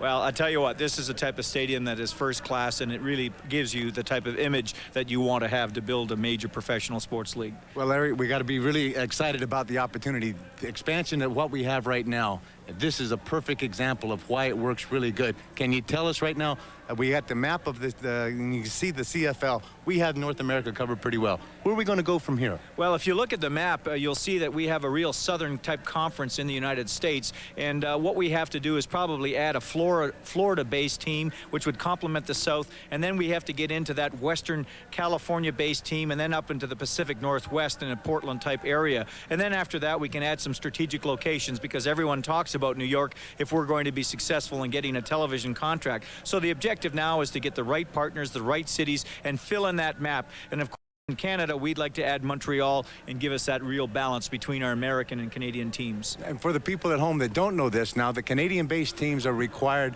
by the CFL Players Association that they have 20 Canadians that are based on their roster. Now, the U.S. teams don't have that. Can you foresee that to be a problem in the future, Larry? Well, I think it's important to understand that in Canada, we have only 24 institutions that play football, so there has to be some form of incentive for the young kids. The problem is the number, and the number at 20 is probably over time not going to be the balanced number, Dan. So I think over time we'll be able to work it to a more manageable level so that we incentivize the young Canadians Canadian kids to play, but at the same time, we're really cognizant of the realities of having an open market. Our top Canadian kids can play against the top American kids. It's just that we don't have a lot of them. Well, we're doing a lot right now to try to create exposure for the CFLs, particularly in the United States. How are we going to take, and so what are some of the options that we have to get more people in the stands, Larry? Well, you know, we have to go into places like San Antonio and really work on the local fan base. There's a 15 to 20,000 core base of fans that need to be expanded, and we have to do that by getting promotional programs, getting in their face, inviting them to try the product, and really execute, Dan, like you and I used to do on the field. Well, I hope that we can do that, Larry. I thank you very much for your time. Thank you, Dan. Once again, we'd like to thank Commissioner Larry Smith for joining us. With Dan Kepley, the Shreveport Pirates ahead 28-0 after one half of play. Coming up next, we'll have a look at the first half along with statistics and highlights. Stay with us.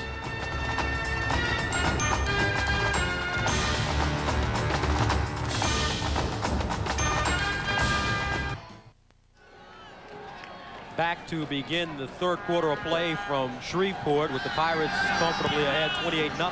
Winnipeg receiving to start the second half.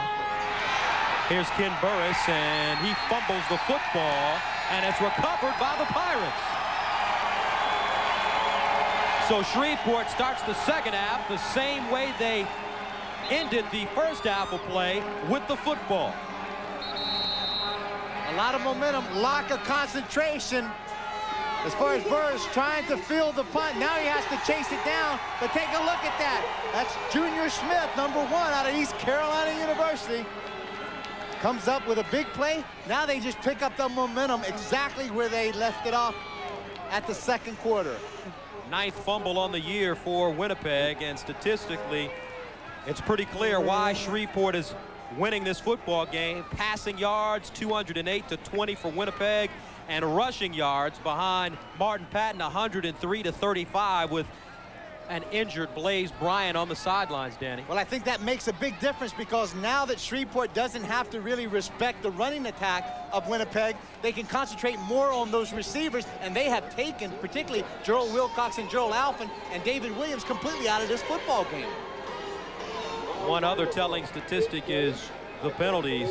Winnipeg being penalized 11 times for 108 yards, and Shreveport being penalized 8 times for like 85 yards. And that's one thing that I'm sure both of these coaches want to make sure that they focus on, their teams not being penalized. And giveaway, takeaway, -7, -3. Talk about, Danny, explain what giveaway, takeaway really means. Well, in the giveaway, takeaway thing, what you're talking about is the takeaways are interceptions or fumble recoveries or loss or downs.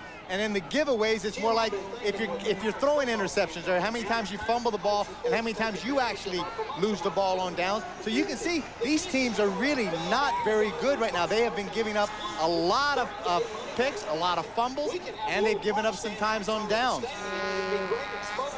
On the year, the Pirates have thrown 6 interceptions. For Winnipeg, they've thrown 8 interceptions for 71 yards. And Winnipeg's fumbled the ball 9 times. Shreveport has fumbled the ball 8 times. Cal Murphy, obviously a little frustrated after the first half, and his frustration continues to grow as Junior Smith fumbles the ball on their return. And that's Johnny Scott, who's coming off the field quite gingerly. But he seems to be okay. Big look there. That's big Chris Walby, the right side tackle of the Winnipeg Blue Bombers. 6'7", about 335. So we're just underway in the third quarter. First possession of the game for Shreveport from the 32. They run the reverse. Here's Basinger again. He's got room, but Freeman Basinger unable to turn the corner. K.D. Williams with the tackle. Williams runs a 4.5 40-yard dash, and you could see him moving there as he came up with the tackle on the speedy. I guess take a look at this. This just kind of tickles me a bit. You got Billy Joe Tolliver's leading the block. He can see K.D. Williams, but this time the man doesn't want anything with him, because now K.D. can see Billy Joe Tolliver. And this time I think he'd have laid Billy Joe out for that last little block that he threw, and you just didn't see it. That was great speed, great pursuit by K.D. Williams. Gain of 3, 2nd and 7. Tolliver Tolliver into the end zone for Basinger, and it's intercepted by Darrell Sampson in the end zone, and he'll step out of bounds. First interception of the game for Winnipeg, but there's a flag on the play. Interception flag is down. There could have been some contact by the halfback Darius Watson, and let's see if he do call it. They did call pass interference against Winnipeg. Let's just see who it's on. Forward pass interference. Winnipeg number 26. First down. That's the fourth penalty on that young man tonight. Now, as Billy Joe Tolliver steps up, it's just a post corner. He's expecting Basinger to get deep, but the contact took place on about the 5-yard line. Watson just kind of jammed Basinger up into the chest, and it nullifies the interception. First down, goal to goal from the 8. Tolliver letting it fly again to the far side, complete. And Wayne Walker unable to get into the end zone. Darius Watson with the tackle, and he could be hurt on the far sideline. And I really like the composure that Tolliver is showing today. Watch how they make this thing. He just has some great confidence and some patience. Walker fakes the quick, hard route inside. Curtis Cotton, the corner, slips down and falls on the play. But this is the kind of thing you'd see. Billy Joe Tolliver knows he's going to get hit, knows that there's pressure going to be on him. But if he waits that extra little second, it gives a guy like Wayne Walker to work his move, work the shake and bake, get open, and make it first and goal, or second and goal. Gain 6 yards from the 2. Here's Pat over the right side. Touchdown, Shreveport.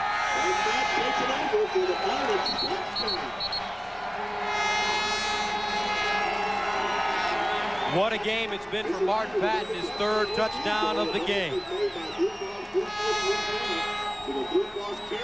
Young man, 24 years old, out of Carter, Texas, makes it look pretty easy. This offensive line is playing with a tremendous amount of confidence right now that they've had success at getting the ball into the end zone against a very tough Winnipeg defense. This time they really have some great explosion, get off the ball, and Martin Patton doesn't let them down by making the major. Martin Patton was sprung by a great block by John Heidenreich, as Bjorn Nitmo adds the extra point, makes it a 35-0 game. And we'll be back with more from Shreveport after this.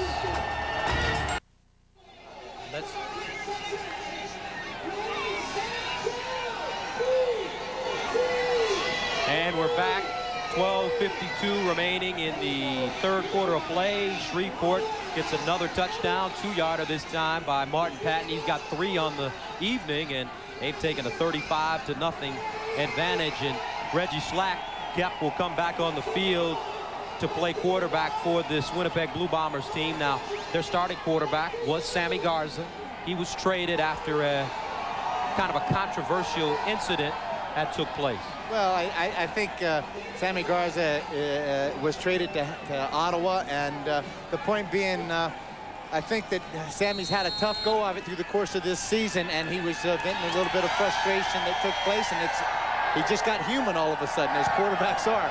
And now he's traded. Now the pressure falls on Reggie Slack to move this Winnipeg team. Here's Burgess trying to get outside. Ken Burgess at the 25, and a jarring tackle. Ball picked up, and it's a touchdown. Curtis Mayfield, and Shreveport storming ahead. What a tackle on special teams by the Pirates. It looked like Norman Bradford just came out of nowhere and crushed Ken Burris. Take a look as Burgess goes around the corner. Look at this tackle. Bang, right on the ball. That is number 83. That's Will Covington, the receiver. The little receiver getting in there, sticking his head in and making something big happen. Look at this. Perfect tackle. Great form. Wraps his hands up, gets the helmet on the ball. And Curtis Mayfield showing some pursuit to get over there to make a tackle. And look what he finds. The ball bounces right up into his hand, right in stride, and they get it into the end zone. And when it's going right, it is going right for the Shreveport Pirates. 42-0. Curtis Mayfield, 25-yard return on special teams, courtesy of Will Covington's big hit, textbook hit. And the Pirates feeling really good about themselves at this juncture, storming away with this one. And after these 5 games against Southern Division opponents, Winnipeg will certainly be happy to start playing some Northern Division teams again. Well, I tell you what, if they're going to play the way they're playing tonight, it's going to be tough against any of the Northern Division teams. But let's take another good look at this play here, because it's a heads-up play. Look, he protects the outside. He forces Burgess to have to make the cut back inside, and when he does, he settles down, puts the helmet on the ball. Mayfield comes up with the fumble recovery and the touchdown. 4th touchdown of the year for Curtis Mayfield. That is only the first special teams touchdown for the Pirates this season. And it's just been one of those days for Cal Murphy. One of those days that he will like to forget very quickly. Justin, I tell you, Coach Murphy is the recipient of a heart transplant a couple of years ago, and I guarantee you it's testing it right now. There's a lot of blood pressure in the body of Coach Murphy. Ken Burris, Fred Ward back deep for Winnipeg.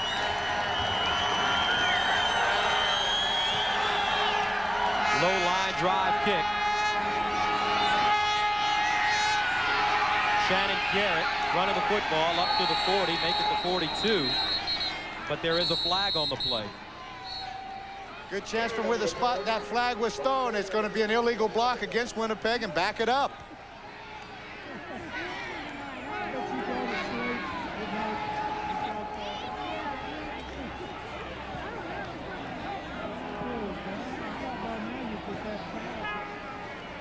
Referee's having a little conference there with the other officials.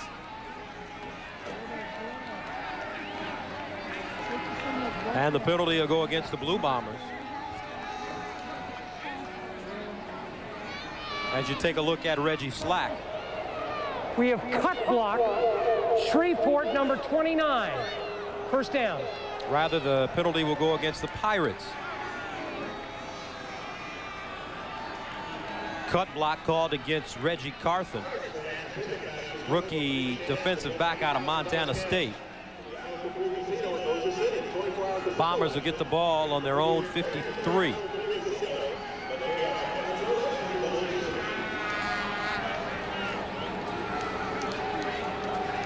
Reggie Slack in that Winnipeg offense, obviously very shaken. Doesn't look too composed with what we have seen so far through the course of 2 quarters and a little bit in the 3rd quarter. But he has to come out there and understand he can't get it all back at one time.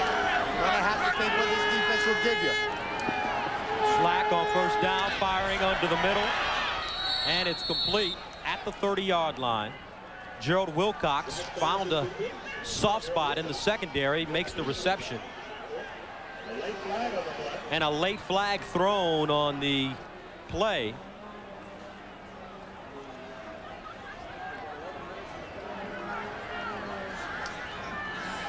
Great opportunity right now. Shreveport has to maintain their discipline. Don't give up cheap penalties. Major foul, face mask, Shreveport, number 75. First down. Reggie Rogers called for the face mask penalty. And all of a sudden in 2 plays, courtesy of 2 penalties, the Blue Bombers have gotten deep into Shreveport territory at their 15. Good look at Greg Stuman, the middle linebacker, who's orchestrating the calls out there and trying to put all this active Shreveport defense in the right positions. Straight drop back for Slack into the end zone, and this ball hits the goal post. And another flag is thrown on the play. Reggie Slack going for Fred Ward in the end zone, but he hit the left goal post. with the football. Take a look now. Slack's looking around. He's trying to find somebody. Good zone coverage. Forces Slack to have to take it to the post. And when he did take it to the post, we mean it literally. He hit the goal post with that throw. Major foul, unnecessary roughness. Winnipeg, number 57. It is second down. Brett McNeil, fifth-year guard out of Boston University. And the penalty numbers, look at them.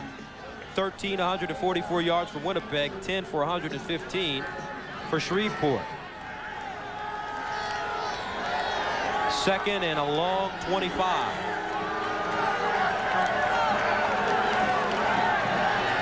To the near side, incomplete.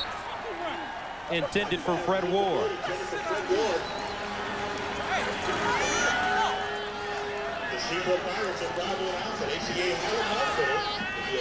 Reggie Slack forced to learn a lot about this offense in a short amount of time. How do you simplify things for him, Danny? Well, I don't think you have to. I think because, you know, Reggie Slack has been in Winnipeg before. Cal Murphy was the head coach there last year, and he had an opportunity to learn this same offense then. So I don't think a lot of it is all that new. Mike Kelly, the offensive coordinator, certainly has had a relationship with Reggie Slack. But I think now just a part of getting out there and feeling the pressure of having to come from so far behind is really taking its toll on him. 38-yard field goal by Troy Westwood is good, and finally the Winnipeg Blue Bombers get on the scoreboard, but they still trail 42-3. From Independence Stadium in Shreveport. Pirates cruising away with the 42-3 score, and right after the Troy Westwood field goal, Reggie Rogers and Ray Savage were called for unnecessary roughness. Unnecessary roughness penalties. We've got a 30-yard penalty that's sitting in place right now. We're just a matter of seeing, they're out there having a conference in the, about the 30-yard line of Shreveport to find out exactly from what point is that penalty going to be marked. Unfortunately, the penalties are at this point overshadowing the great performance turned in so far by the Pirates. Coming into the game at 1-5, they're Shreveport has elected to receive a kickoff after the field goal. There will be two 15-yard major fouls for unnecessary roughness that will apply on the kickoff. Yeah. All right, so if you can understand, they elect to receive. Just take a look on the inside. That's Brent McNeil right there, the left guard. Now, he and Ben Williams going to get into it. Little hand up in the face. Now it's going to be a little jawing back and forth. And Ben Williams takes an exception to it.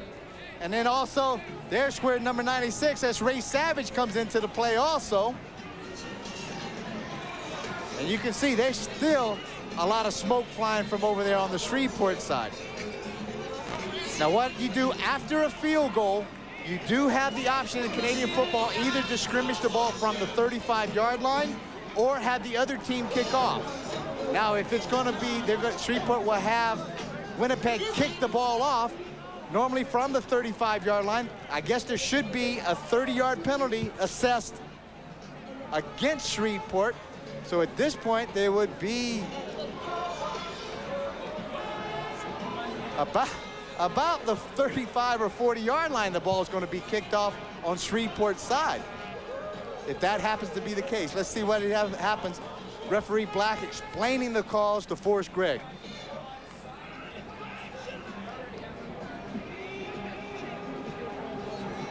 So Troy Westwood spotting the ball at the Shreveport 45-yard line. That's where it takes place.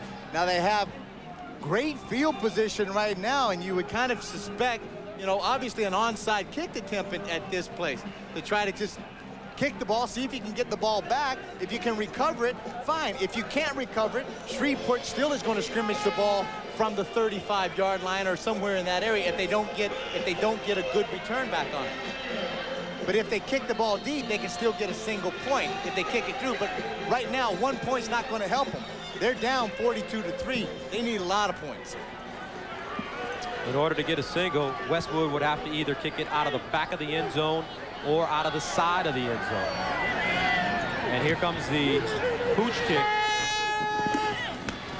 Mayfield at the 15 goes down immediately. K.D. Williams with the tackle. Shreveport was very intelligent that time as they had their onside kick team out there. A lot of guys with a lot of speed. Shreveport had what they called their hands team. Guys that are used to touching the ball, the receivers, the running backs.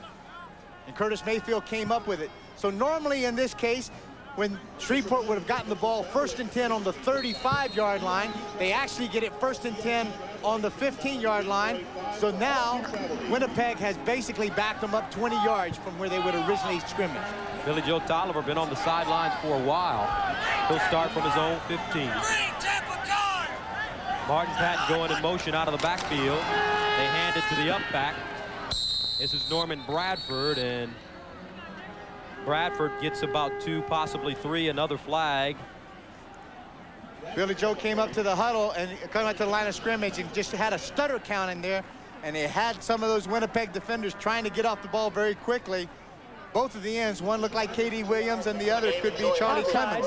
Winnipeg number 44, 5-yard penalty, 1st down repeated. K.D. Williams a little anxious. He's had a pretty positive game for the Blue Bombers this evening, both on special teams and at outside linebacker. Gains 5 yards. 1st down, 5 to go.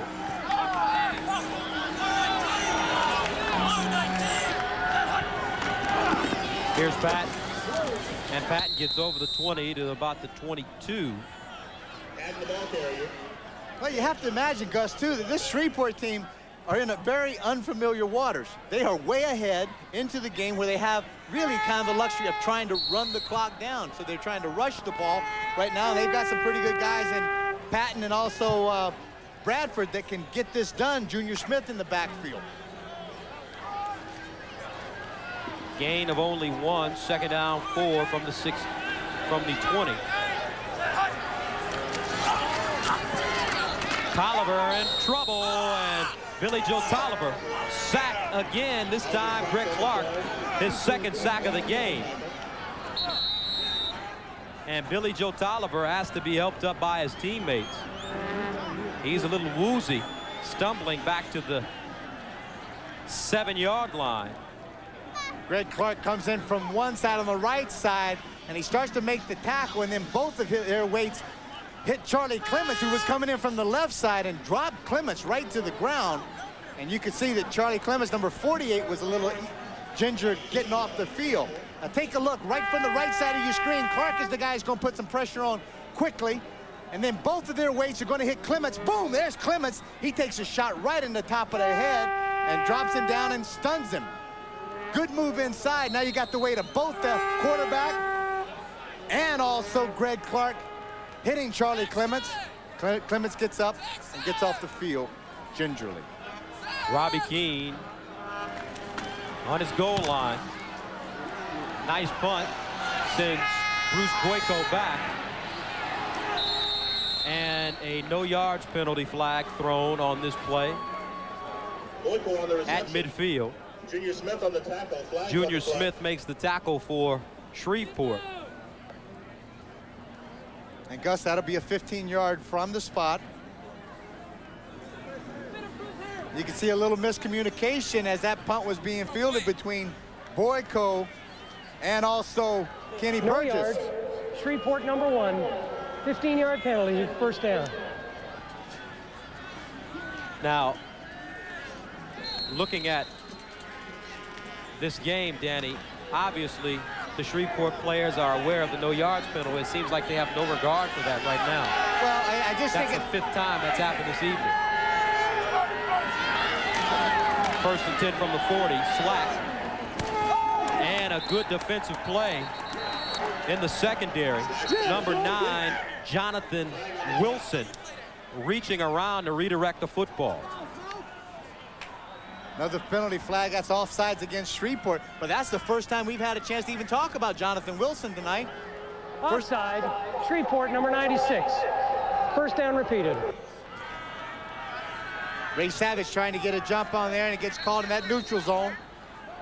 But to get back and finish the comment, this is the first time that we've had a chance to get the ball to the outside. But look at the top of your screen. Ray Savage is just a small little stutter step, but that catches him in that 1-yard neutral zone, and they flag him right away. Out of the shotgun, 1st and 5 from the 35, and Slack goes down. Number 99, Alex Mash, with the sack. His first of the year. 6'1", 260 pounds, second-year player out of Georgia Southern. Take a look. There's excellent coverage there. Just a 3-step drop, but all of a sudden, Smash comes inside of the young tackle. Kenny Brown makes the move and gets a free shot right at Reggie Slacks. And when you get those kind of opportunities, you don't want to make any mistakes, and Mash put him on his back. 2nd and 12. Slack going up top, has a receiver. And the catch is made inside the 10-yard line. Looks like Gerald Wilcox hauling it in. And he caught it right in the middle of 2 Shreveport defenders. Man-on-man coverage. The Slack looks the safety off just a little bit, and then he throws it up the seam route. The safety just a little slow in getting over there as Nash, the halfback, was trying to squeeze Wilcox in toward him. But it was a good throw by Reggie Slack and a great catch by Gerald Wilcox. Gain of 33 yards for the CFL's most outstanding Canadian. First down, goal to go from the 8. Slack rolling.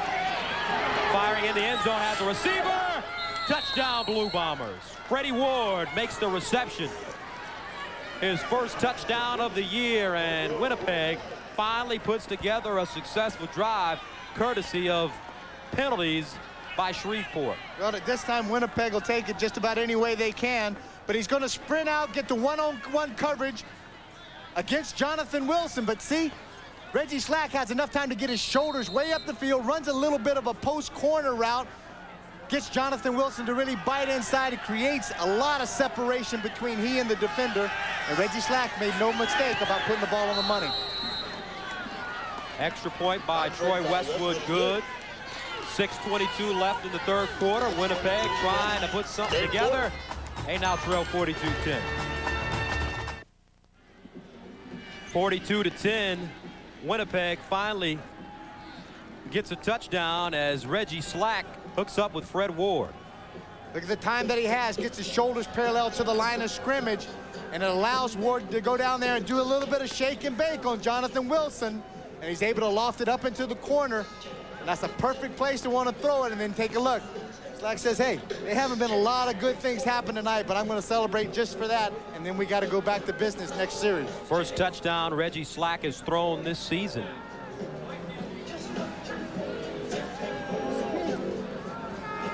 And Fred Ward receives his first touchdown of the year. 42-10, 6:22 remaining in the 3rd quarter. A lot of time left here in Shreveport. Another short kick by Westwood. Here's Covington. Still on his feet. Covington turns it upfield and is wrapped up at the 35.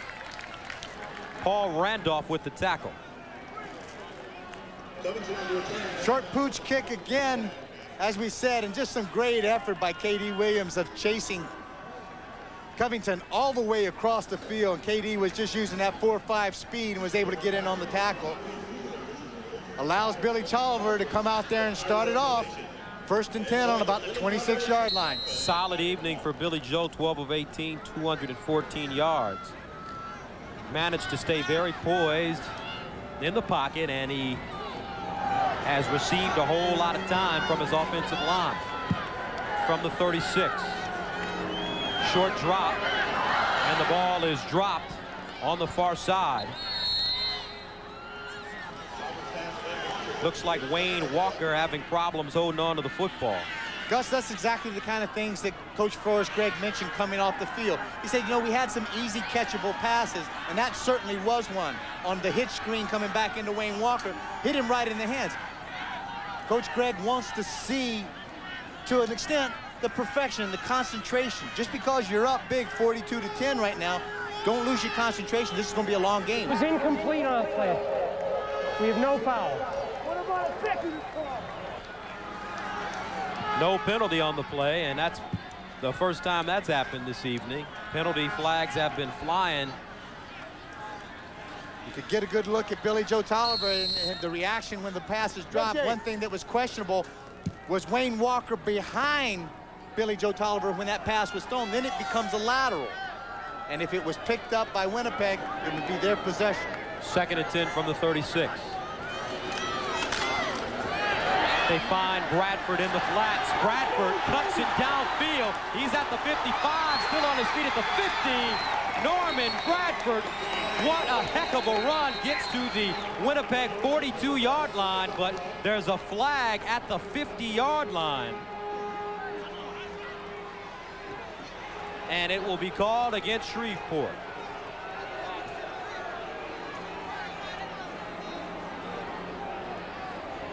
See if we get unnecessary roughness.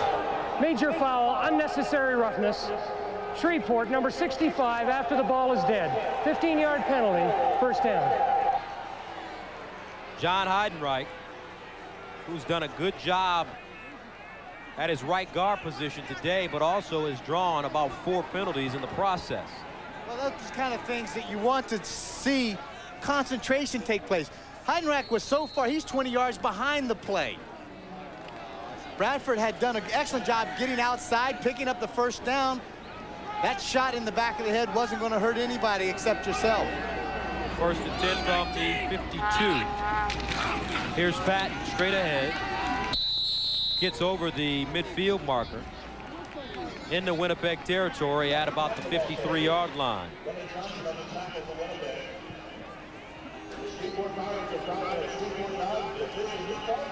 Well, coming up tomorrow at noon Eastern Time, 9 a.m. Pacific, the Brickyard 400. Jeff Gordon trying to walk away with that race. That's noon Eastern Time, 9 a.m. Pacific on ESPN. Gain of 5, 2nd and 5. Tolliver, plenty of time to the near side, complete. Fred Montgomery with the reception and the first down.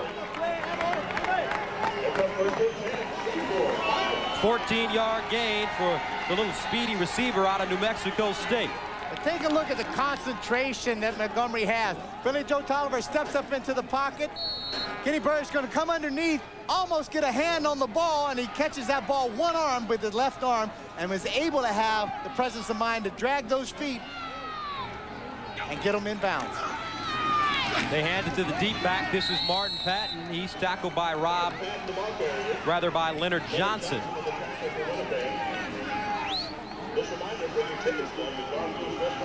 Billy Joe Tolliver having the luxury right now of being able to mix up his plays a bit, trying to catch a big play with a running play. If not, get those defensive linemen, slow them up a little bit, and then buy some time for his passing game. And his receivers are being tremendously productive tonight. Martin Patton, 12 carries, 95 yards to go along with 3 rushing touchdowns. And an injured player, looks like Johnson is a little woozy at the 37.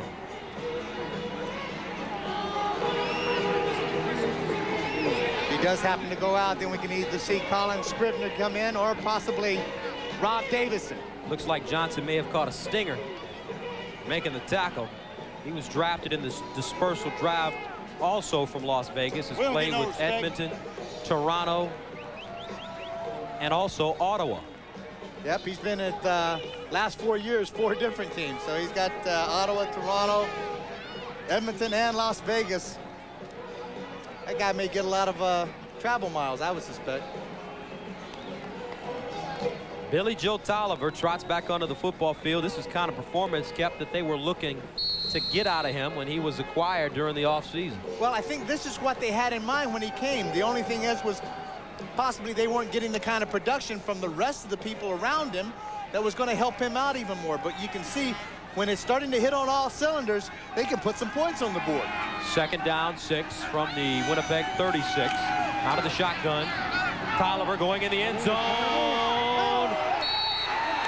And it's incomplete, but there are flags thrown on the play. Brett Montgomery, the intended receiver. Daryl Sampson covering for the Blue Bombers, and this may be another defensive pass interference call against Winnipeg. That's exactly what we're going to get, Gus. It's going to be the safety, either Daryl Sampson or the corner, Kenny Burris, that came up as that ball was hanging up in the dry, in the air. Forward pass interference. Winnipeg number 22. First down. Ken Burris with the call in the end zone. As the ball hangs up in the air, everybody's got a free shot at it. They call it on number 22, Burris, but it looked like Daryl Sampson was the guy that went over there and put the hand right up in the face, didn't make a play on the ball. Here's Patton, and Martin Patton picks up his 4th rushing touchdown of the evening. And the Shreveport Pirates, courtesy of what I would consider a bad call by the official on the pass interference call against Ken Burris. Both receivers, both defenders just going up for the football. But Shreveport takes full advantage, and they score yet another touchdown. 48-10 now the score. This play's worked twice before with Patton getting it in. Why would it happen 3 times? And it certainly does. Big guys coming off that right side, and Donnell Johnson and also John Heidenreich. Mike Stoll, the offensive center. And Terry Beauford, or also Chuck Reed at the left guard. Extra point good. 3:03 left in the 3rd quarter of play, and the Shreveport Pirates have continued to look impressive as they get another big rushing touchdown from Patton. Just look at the explosion of those offensive linemen getting off the play. And one of those offensive linemen that comes in as their elephant team, that's number 64, Ben Williams, the defensive tackle. Got a great block, put one of the Winnipeg defenders on roller skates and sent him back, and that allowed Patton to get the ball in the end zone. Shreveport Dodge is the official new car dealer with the Shreveport Pirates. Come see their friendly staff for the best in new and used cars. The special teams of Shreveport sitting there. That's Jody Allen, the special teams coach, who had coached with the BC Lions. Coming in this year, along with Joe Barnes, the new offensive coach also that works with the quarterbacks and the receivers. Well, next Saturday we'll be in Baltimore as the Memphis Mad Dogs invade the city to take on the Southern Division leading Baltimore Stallions. Game time at 7:30 p.m. Eastern Time, 4:30 p.m. Pacific, right here on ESPN2. And the Baltimore franchise continues to look good after advancing to the Grey Cup last season. They're 5-1 on the year, leading the Southern Division over Memphis and Baltimore. Rushing yards on the day for the Shreveport team, 109 unofficially. They came into the game averaging 66 yards rushing per contest, but been a totally different experience for them this evening. Martin Patton, the reason why, and he's close to going over the 100-yard mark already.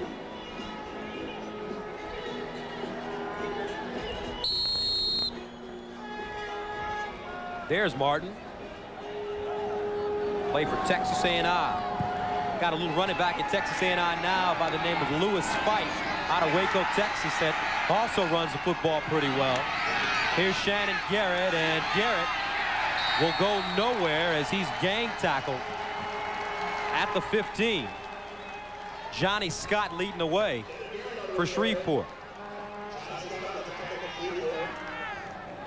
Another fumbled kick again, and it just throws the timing completely off. Coach Cal Murphy just cannot be happy at all with the concentration and the kind of performance that he sees out there with his team. It's easy to play when you're ahead and you're winning everything and everything's going right. It really tests your character to see when you're behind like this, to see what kind of player that you are. So Reggie Slack and the Winnipeg offense will try to work on some things here, getting their timing together in live situations. Reception made by David Williams. The first time we've called his name this evening. Williams suffered an Achilles tendon tear last year. Was an all CFL wide receiver in 1993, and he's in his 8th season out of Illinois. From the 26, first down. Slack gets out of trouble, dumps it off at the 35. Alan Wetmore, the fullback, out of Arcadia with the reception. You see the kind of strength that a guy like Reggie Slack has. He gets a lot of heat up on front of him. Reggie Rogers comes in, he just makes a move, and now he's got a clear shot at him. You got to break down a bit.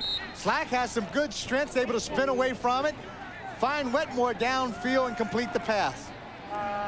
Reggie Rogers played with the Detroit Lions, also the Tampa Bay Buccaneers and the Buffalo Bills. Was a Lombardi finalist coming out of college, and he's been bouncing around in professional football for a while. Got into some trouble in Detroit. Spent some time in prison, but has returned to professional football and is doing pretty well down here in Shreveport. Meanwhile, Sunday Night Baseball, 8 p.m. Eastern Time, 5 p.m. Pacific. It's the Boston Red Sox in the middle of a pennant race as they lead the American League East, led by Mo Vaughn. They take on the defending world champion Toronto Blue Jays. 8 p.m. Eastern Time, 5 p.m. Pacific on ESPN.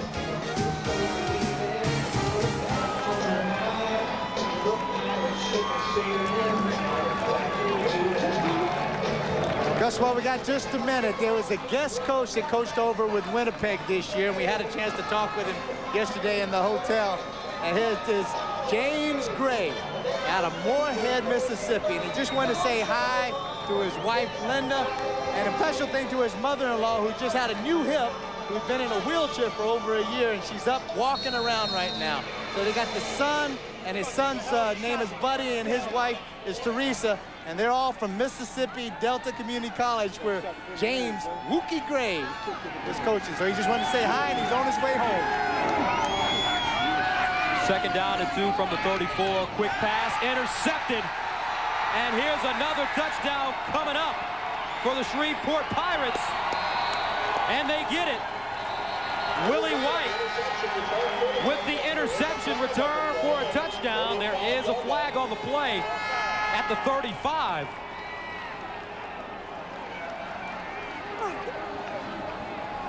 Tracy Slack throwing it right to Will White, and he returned it 37 yards for the score. But will this one stand?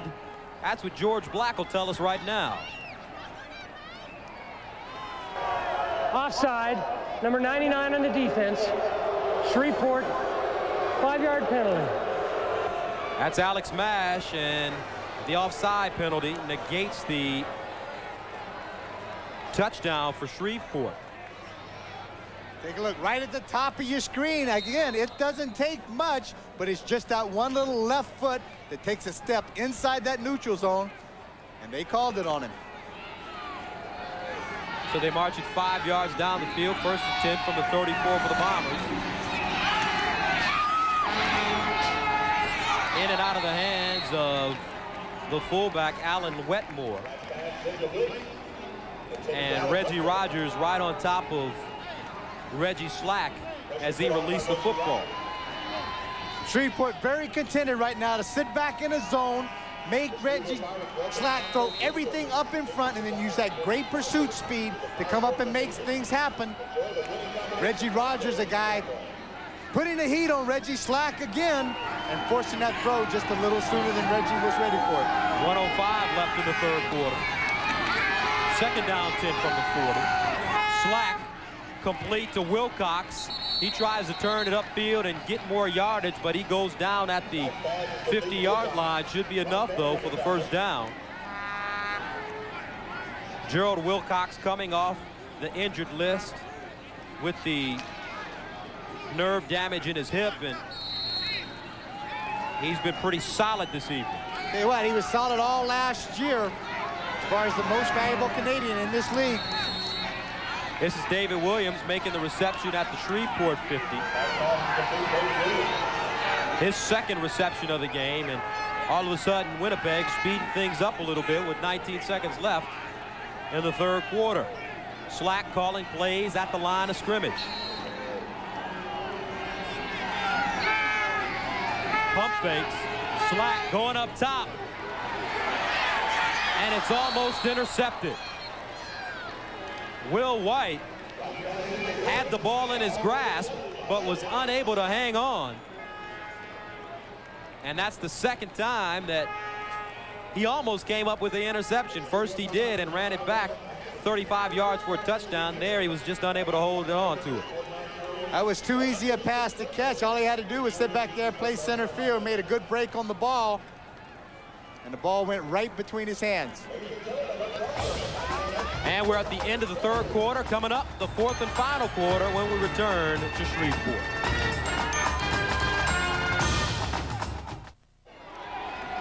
(49-10) as we begin the fourth and final quarter of play from Independence Stadium in Shreveport. Blue Bombers, Reggie Slack incomplete on his first throw of the fourth quarter.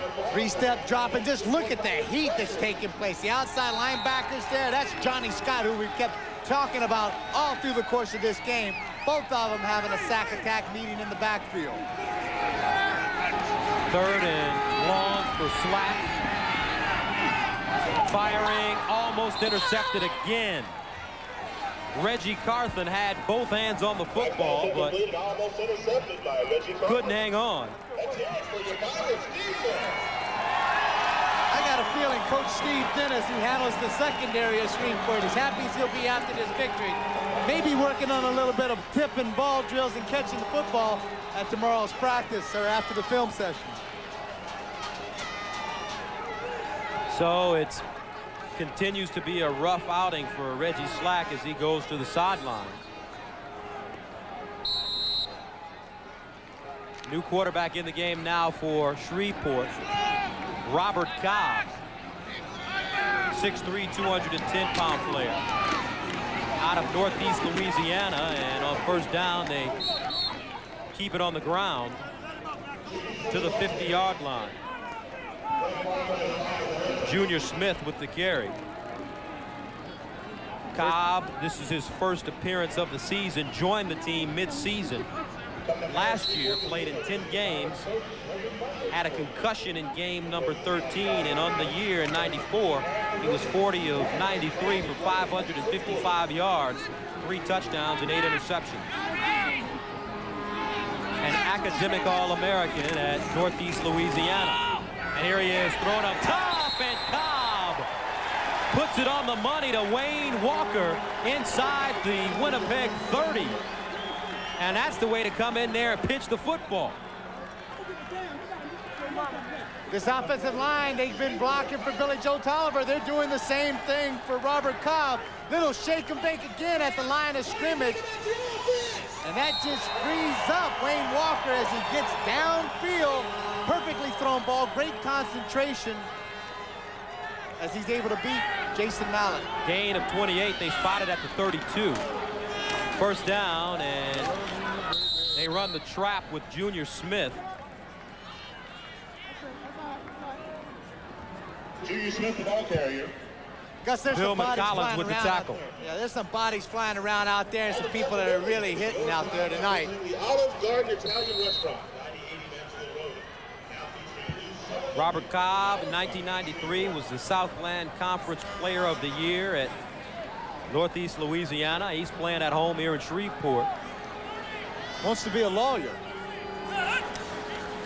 On second down, to the far side, complete. Here's Bradford, gets out of the way of one defender. Bradford storming towards the end zone, and he's going to be knocked out of bounds at about the 2. Robert Cobb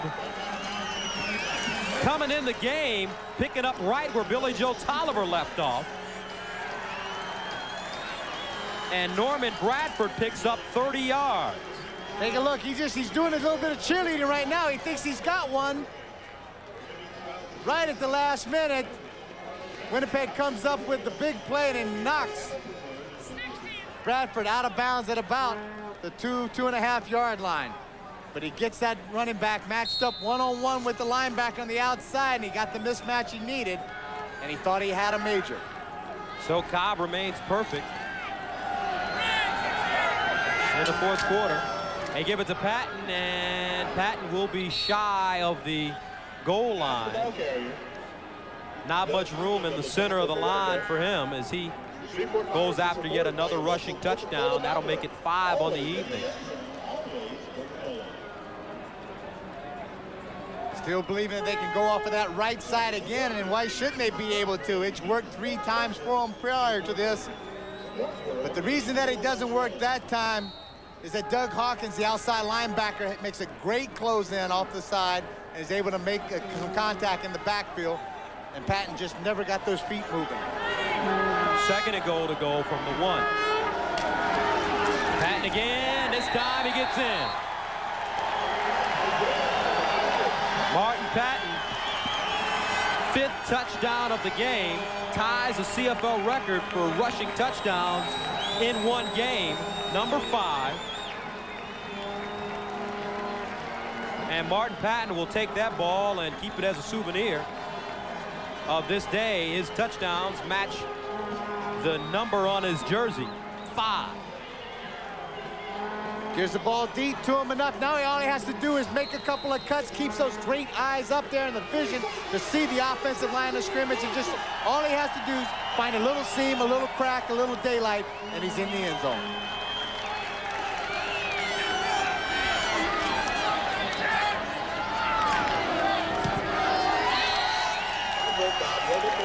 And Bjorn Nittemo continues to nail the extra points, and now the Shreveport Pirates have taken a 56-10.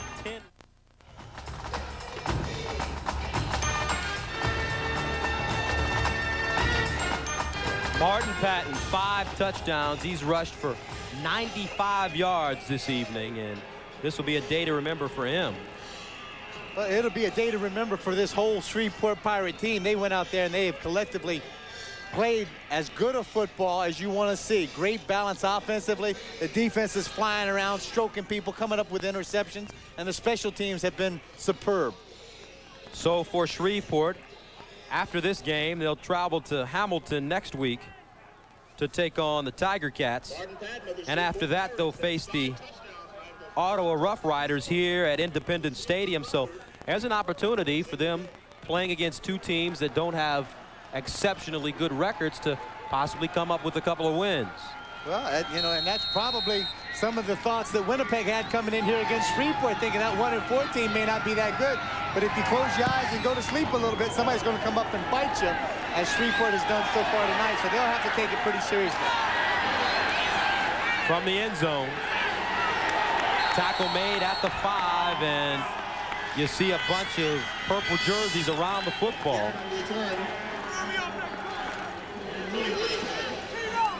Shannon Garrett with the tackle. Shannon Garrett being the return man that bobbled it again. This is about the 3rd or 4th time we've seen, you know, a punt or a kickoff bobbled, and they just can't get their timing together. So if you're Winnipeg right now, Danny, what do you want to work on from an offensive standpoint? Well, right now, you've got to go back and try to do some of the basics to get some kind of confidence together in this last 11 minutes of the 4th quarter. It's going to be able to take you into your next game. You just can't just give up and quit. You got to go out there and make something happen. And Reggie Slack goes down in the end zone. Tackle made by number 96, Ray Savage. And when it rains, it pours. This game has been all Shreveport from the very beginning, and the defense really has led the way for this team. And Ray Savage puts the exclamation point on it right there. Coach Murphy said yesterday that one thing that really bothered him and he was afraid of was the mobility and the speed of this defensive front 4. Plus that Shreveport had some guys in the back end that could cover. Now, so you can see the guys doing their coverage thing in the back, and it forces Reggie to have to pull the ball down a bit. But right at the last minute, Ray Savage comes out of nowhere, just whipping his guys up front and gets a sack. And a safety against Reggie Slack. For Savage, that's his 3rd sack of the year, and familiar name in ACC country, Reggie Savage. Ray Savage, rather. We have a safety touch score on the play. After the play, objectionable conduct, Winnipeg number 10. 10-yard penalty will apply on the kickoff. Reggie Slack called for the penalty, obviously out of frustration. And Ray Savage, who came up with the safety and the sack, was a Kodak All-American coming out of the University of Virginia in 1994. Rather, coming out of the University of Virginia. Played 14 games in 1994 with this Shreveport team. Had 27 tackles and 7 sacks. That's his 3rd of the year there. Gus, so just to explain the penalty situation to you and also the safety, here they're going to kick the ball off normally from the 35-yard line. But take a look at the penalty right at the last minute. Just out of frustration, Reggie Slack throws the ball down. And I don't know whether I don't think he was really looked like he wasn't throwing it at Ray Savage. The ball didn't hit him. I'm sure as bad a night as unfortunately Reggie has had tonight, I'm sure that he could hit a guy like Ray Savage that close if he wants to throw it. But it looked like he threw the ball on the ground. It bounced up, and the official just caught the end of it and maybe thought there was a little misconduct that was involved. But on the safety touch now, they would normally kick the ball off from the 35-yard line. Now they'll have to kick it off from the 25. Front 4. I said front 4. The quad. The quad. Coming at you. Ray Savage saying that, hey, we're not as bad as you thought we were. And he's exactly right. Ray Savage, Ben Williams, Reggie Rogers, Alex Mash, and Johnny Scott comes in there. Johnny's been all over in the backfield. So these guys have got 5 guys that can get the job done up front. Another short kick by Westwood. All down at midfield.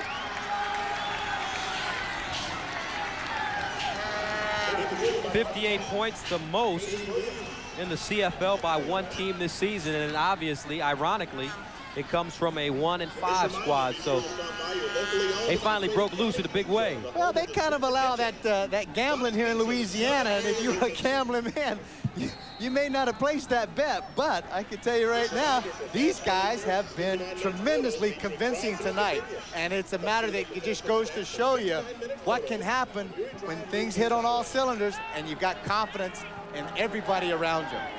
Robert Cobb still in the ball game, playing quarterback, and on first down gives it to Junior Smith, who fights ahead, gains about 4 yards on the play.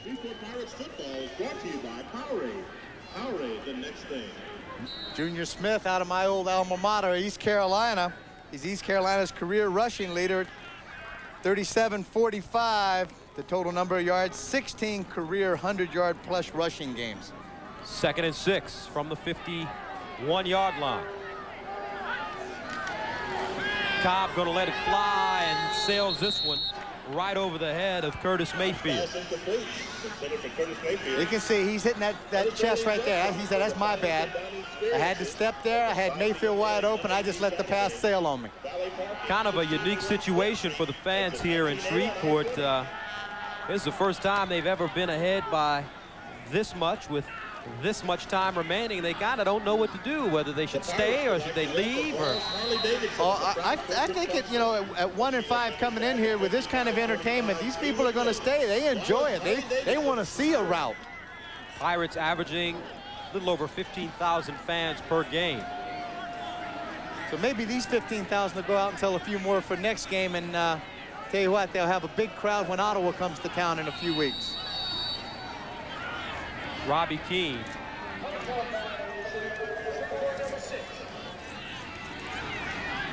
Ready to send it away.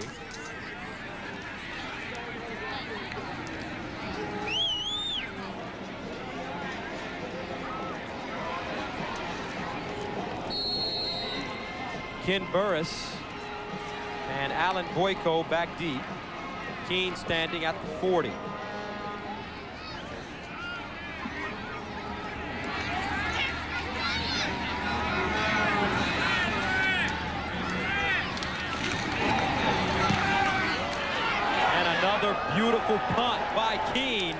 sending Burris all the way back into his own end zone.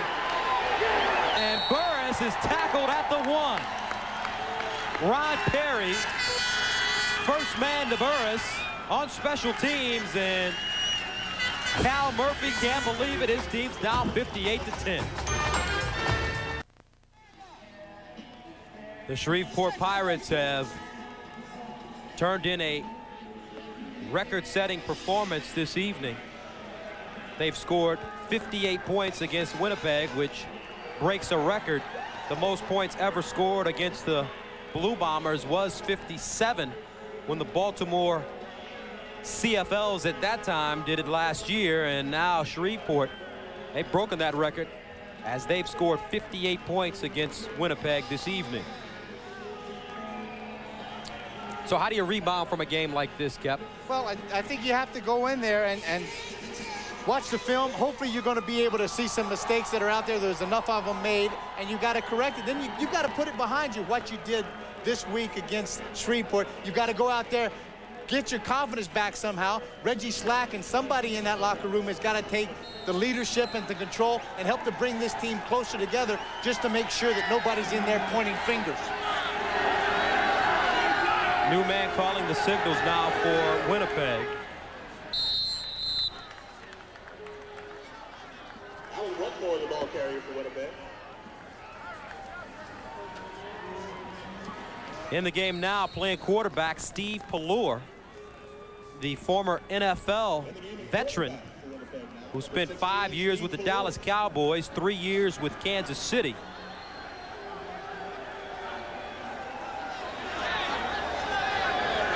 Operating at his own 6-yard line, Pallure passing, complete underneath.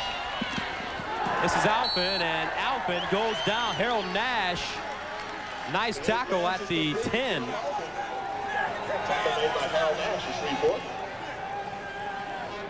Shreveport again, very contented now. Play a soft zone behind. Just don't give up the home run ball. Don't let them take anything deep on you. Play it straight and then react up onto it. Make the tackle as Nash did. Came up and made a good open field tackle. And Nash is not a big guy. He's only about 5'8", 180 pounds out of Southwest Louisiana.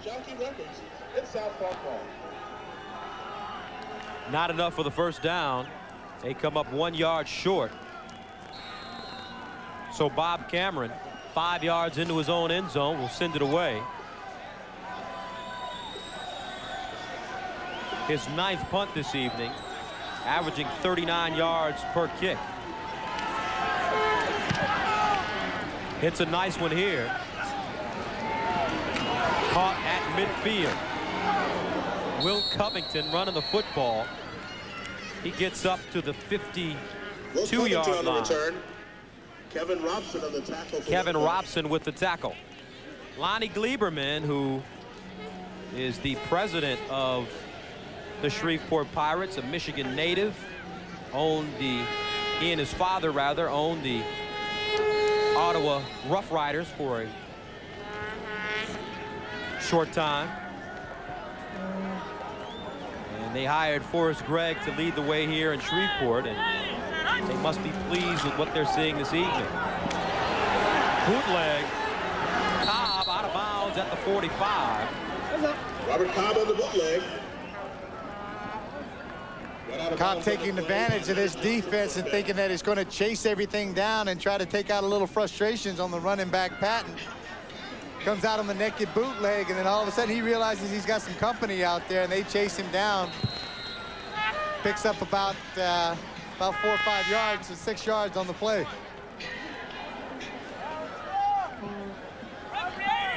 Pirates send Will Covington to the far side of the field. Here's Patton, and he's tackled at the 45. Number 77, Stan Mikawaz with the stop. Stan Mikawaz for the tackle for Winnipeg. His second tackle this evening.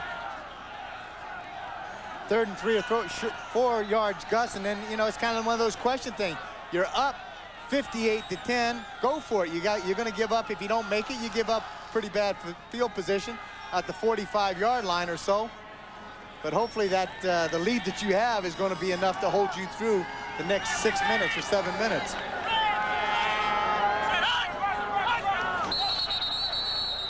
And the Shreveport left tackle, Ben Jefferson, will be called for illegal procedure. He couldn't get the snap count right. Procedure on the off. Number 68, Shreveport. Repeat the down.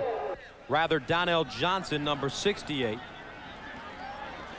Take a look just at the bottom of your screen. Tries to get on jump on the ball. It was actually both sides were off. Number 44, K.D. Williams, was trying to get a jump on the ball at the top of it.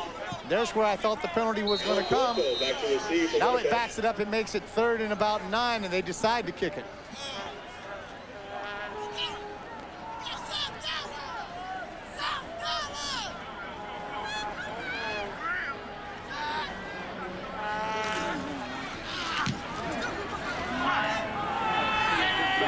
Boyko at the 10.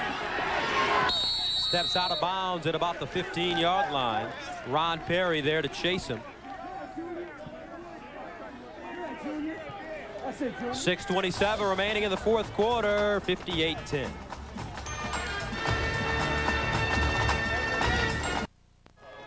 .6:27 left in the 4th quarter from Independence Stadium here in Shreveport, Louisiana, and the Pirates are on their way to their 2nd win of the season to go along with 5 losses, while Winnipeg will fall to 2-4 as they were looking to improve to 500 on the year. But they will not get that this evening. Shreveport's only victory so far has come over the Toronto Argonauts, 11-10 with a last-second field goal. And both the Winnipeg's victory both of those are over over Southern teams with Shreveport and San Antonio. Steve Pallure operating from his own 15. And he gets dumped as he releases the football. Big hit made on the play by Ben Williams. And Pallure, who played in the NFL for over 8 years, probably not used to seeing that kind of pressure coming in the game that soon. Then makes a little inside move, then he swims outside on the right guard. Miles Gurrell is able to get around him and get up in Pallure's face. Pallure rolling, throwing, incomplete, intended for Alfin. Jonathan Wilson there defensively for the Pirates.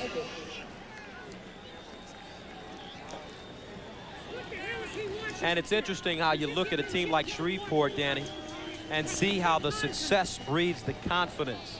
They feel like they could probably beat anybody right now. These guys are willing to battle anybody. You're exactly right. They gave Calgary last week everything that they could handle down in Calgary, and it was a tough battle for them. So now they're starting to get a few people back into their lineup, and they're starting to get a few people probably playing the way that Forrest Gregg would like and probably anticipated seeing them play. Last week they lost to the Stampeders 27-19 at McMahon Stadium. Here's Covington fielding the punt on the run. Will Covington goes down at the 44. Dangerous way to receive the punt there. Tackle made by Brandon Rogers. Gus, some of the times that's the big difference up here too with the CFL. You'll see a lot of punt returners taking those chances to try to get down the field, and they'll catch the ball in a crowd, because if the crowd's there, it happens to be the coverage team, and we're gonna see a lot of shots being taken here. And that's Brendan Rogers, one of the top special team guys on the Winnipeg Blue Bombers.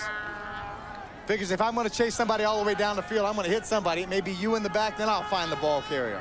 Cobb from the Winnipeg 43. Here's Bat. Dances out of trouble, but barely gets back to the line of scrimmage. Number 99, Bill McCollins with the tackle. Gus, just quickly, just to finish the thought on that, when you see those punt returners coming up there and taking chances, they're anticipating that if that coverage team is down there close enough for them, it's supposed to be a no yards penalty. So even if they fumble the ball, it still returns to possession for them. No gain, 2nd and 10.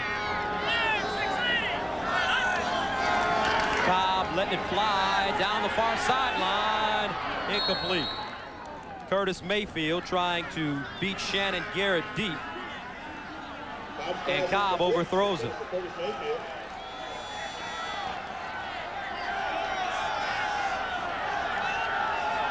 Three-step drop, a lot of heat coming up front. Halfback blitz. That's Ken Burris that comes right at the last minute, gets a shot. In the back, he's had a tough day at the office tonight.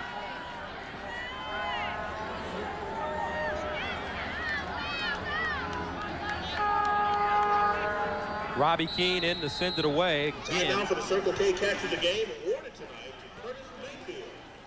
He just won a general supply of gas. Alan Boyko standing at the 10. And Robbie Keane has just been booming punts all night long. It has made it very tough, even for Reggie Slack and any of these guys. Offensive guys, they are starting so deep in their own territory.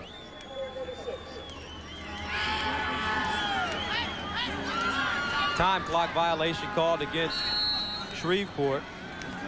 Will give Keane a little bit more room to work with as Kim punts this one away. Kim Phillips was late coming onto the field, and rather than getting a punt block, they just took a 5-yard penalty. Little story about Kim Phillips after this play.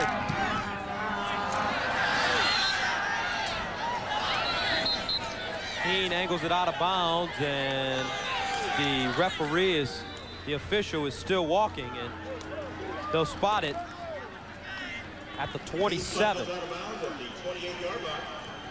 Gus just talking about Kim Phillips real quickly. A kind of funny story is Kim Phillips used to play defensive back last year with Winnipeg. This year he started off with Calgary, and he was released by Calgary. And as he was flying home, he was stopped at the Dallas airport, and as he was stopped at the Dallas airport, so was the Shreveport team that was coming through there. And the next thing you know, Kim Phillips is having a conversation with Rusty Russell, the defensive coordinator. They had a cup of coffee together, and the next thing you know, he's got a job with the Shreveport Pirates. They say timing is everything. Here's Pallure, complete to Fred Ward, and Ward hangs on to the football despite taking a lick. Good reception there. Pallure, a veteran. You may see him a little bit more as time goes on in the offense for Winnipeg. Well, you certainly may. I tell you what, if he's going to give Reggie Slack every bit of time to see if he's able to do it, and if he's not able to make anything happen offensively, then he certainly can't just die with him. He's got a couple of young quarterbacks there, Terry Dean and also Steve Pallure, that have a chance to hopefully get in there and make something happen. Pallure was the offensive player of the year for the Washington Huskies his senior year at Washington. And that year they won the Rose Bowl as well over Michigan. Billy Joe, good game for him, and he can put the baseball cap on and relax a little bit and think about next week against Hamilton. Second down from the 46. Over the head, and it's intercepted. Eldonta Osborne still on his feet. Osborne running and finally tackled at the Winnipeg 32-yard line. Eldonta Osborne, his first interception of the year, and Shreveport, they can do no wrong. 2:59 left, 58-10. 58-10 as we wrap up this ball game from Shreveport. Cal Murphy forced to just watch from the sidelines. His hands are tied, and I'm sure he's going to definitely, with the look that he has on his face, give this team a tongue lashing when it's over. Well, it's going to be a tough day, but you got to watch the film, get on with it, because they got to play Birmingham on August the 12th, and then they come out. They got a big promotion going on August the 18th for the BC Lions, they're the Grey Cup champions, and there's going to be the thing they call the Big Blue Family Night. And here's the interception by Eldonta Osborne, who's had a really outstanding game. Tell you what, those middle linebackers don't get a chance to run with the ball too much, but when they do, they will all think they're Heisman Trophy winners at fullback or tailback. First and 10 from the Winnipeg 31 for Cobb.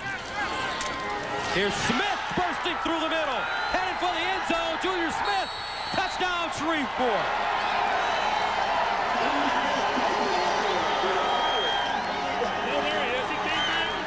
And like a flash, Junior Smith was through the defensive line and into the secondary for the score.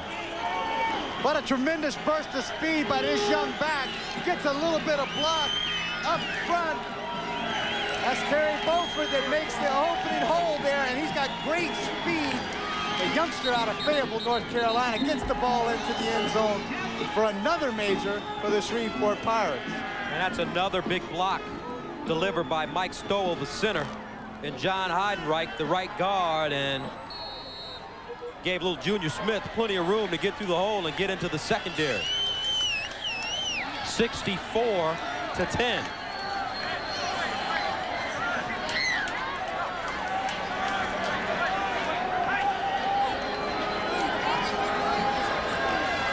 They're just waiting right now. They've only got 10, 11 people out there. They're waiting for a 12th guy to come on the field. And this will be a time count violation against the Pirates as Ron Perry jogs back onto the football field. Junior Smith showed his speed, and so far in this game he showed his versatility, catching balls out of the backfield and running the football as well. But Gus, you mentioned it earlier about winning and how contagious an atmosphere it is. You see the guys on the sideline, they haven't had a lot of opportunity for that kind of stuff this year, and it will really be contagious along for the Shreveport Pirates. Look at that. They're hugging, they're happy, they're having a great time tonight.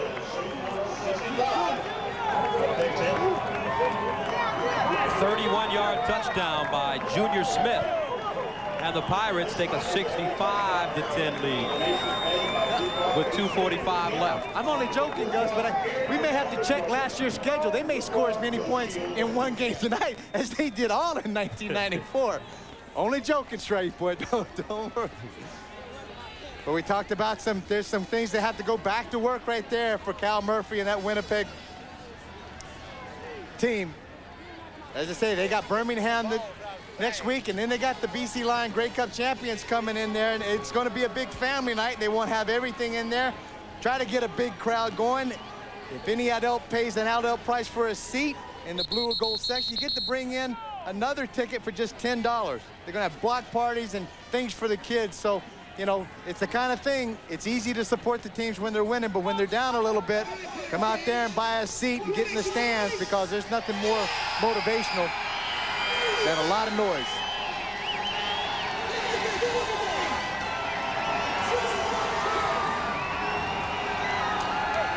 So the faithful fans of the Pirates are still here, and they're still standing and cheering their club as they are going on to their second win of the season.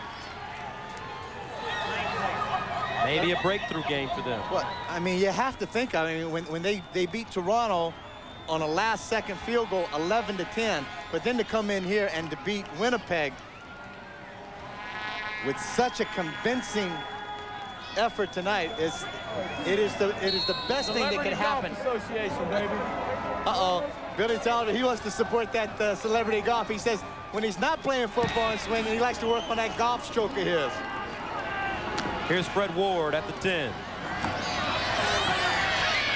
Ward breaks through at the 50, has to beat Nitmo, and he does. Fred Ward down the sidelines and finally tackled hard by Fred Montgomery inside the 30, and a flag is thrown on the play. Tackled by Fred Montgomery. There is a flag on the play. Just a little unnecessary roughness on Freddie Montgomery once he makes the break and makes the tackle there. This is what happened. Now you feel the ball. Now you got the timing together. Unnecessary roughness against Shreveport, number 4. First down. 70-yard return by Ward, and the unnecessary roughness penalty will mark the ball on the 15. Fred Ward stepping out of bounds, and Montgomery figures, I've chased him this far down there. We got to get him down on the ground somehow, and he gets an additional 15 yards tacked onto it.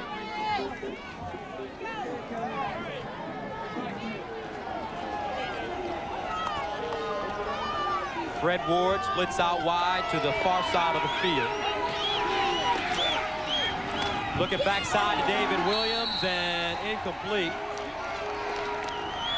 Terry Dean in the game now for Winnipeg. Pass incomplete.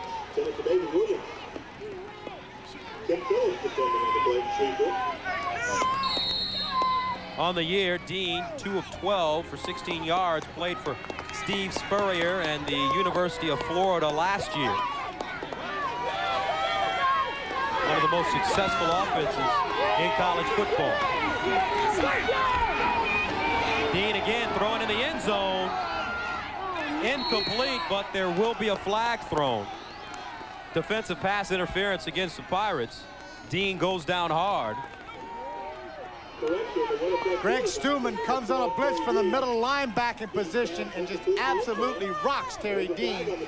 Very fortunately for the Winnipeg team, they were able to get a pass interference call in the end zone. Forward pass interference. Shreveport, number 24. First down. Joe Fuller called for interference. Starting left halfback.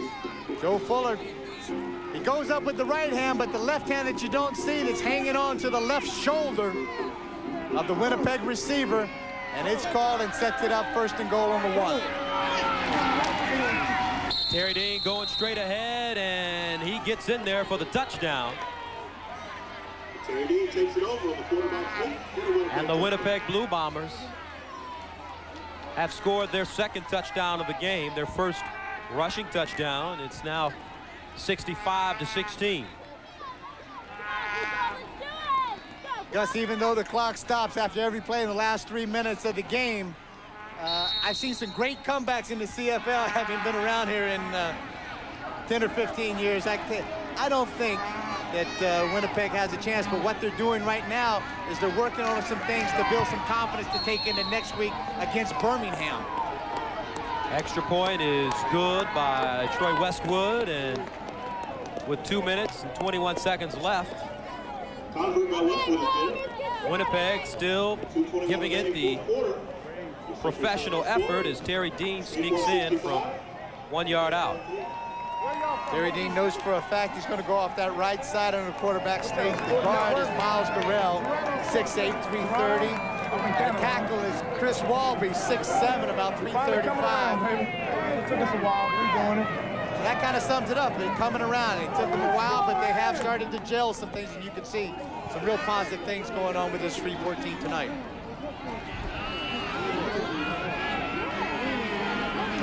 In the first half, the storyline was the ability for the Pirates to use Martin Patton running the football as he broke off 3 very big runs, including a 48-yarder.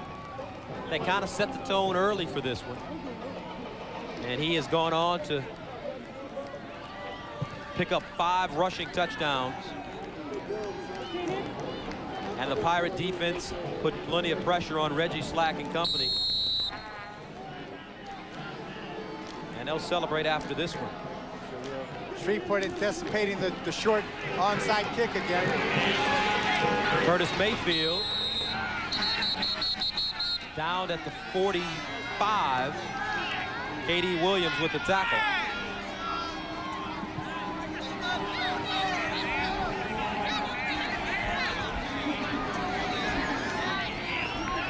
Got a penalty flag on the field at the 37.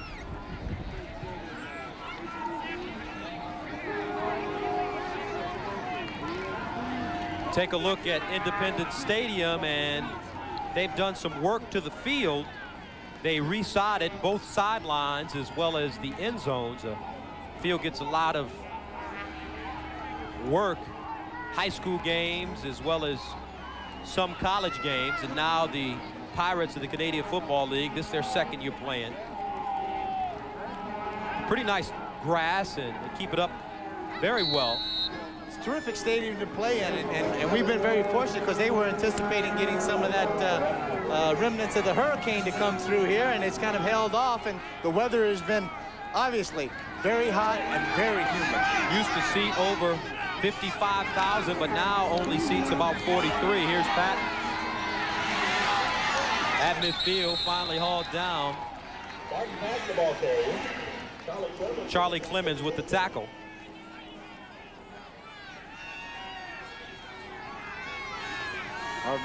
Marvin Patton having a wonderful time as far as being able to make a lot of things happen, put a few stats on the board at the end part of this game, because there's nothing tougher about playing defense is when you're getting really soundly beat and you're having to chase around a guy that's got some great speed like a Patton.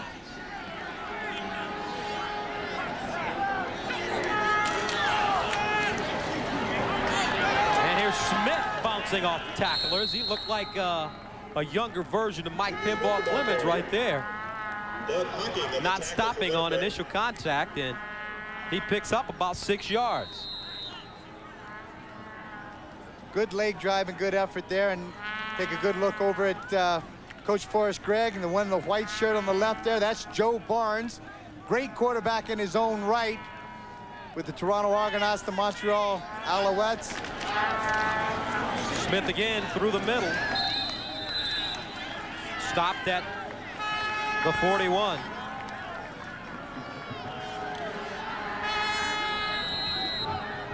Junior Smith, the ball carrier. Rob Davidson on the tackle for Winnipeg. So Junior Smith getting some quality carries here in garbage time. And if I think I'm correct, that's Coach Gregg's son standing there with the baseball cap on. Smith around the right side, wrestled to the ground by Charlie Clemens. Junior Smith, the ball carrier. 59 seconds left in this one. Said earlier, Coach Gregg's son, that's Forrest Gregg Jr. He coaches the offensive line for his dad, and I would think that may be a tough job. Coaching the offensive line for a father who is an all-pro offensive lineman. You better do it right, son. But obviously tonight, they've done it right. Smith hit the backfield, get back to the line of scrimmage. Junior Smith, the ball carrier. Tackled by Paul Randolph. Ken Burris also there, and the owner and president, Mr. Lonnie Gleiberman, Jr., Michigan native. Has to be a happy camper. I think Father Bernie Gleiberman would be pretty happy too, the CEO of this corporation.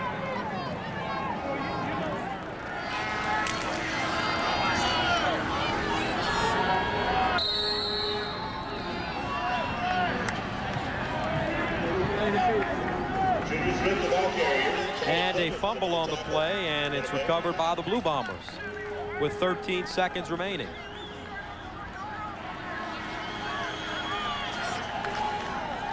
Coach Murphy's been around this league for a long time. He's had some defeats, but this is going to be a tough one for him, and he's really going to have a hard time getting these guys back together. But if it can be done, I've got pure faith in Coach Murphy of his ability to gather this team up and bond them back together so that they can have a good outing against Birmingham next week. Terry Dean at quarterback, 13 seconds left, and he's going to put it up in the air to the far side, complete. This is Ward out of bounds at the 45. 6 seconds left. Fans will leave Independence Stadium with a good feeling as the Pirates have come up with a convincing win over Winnipeg for their second win of the year.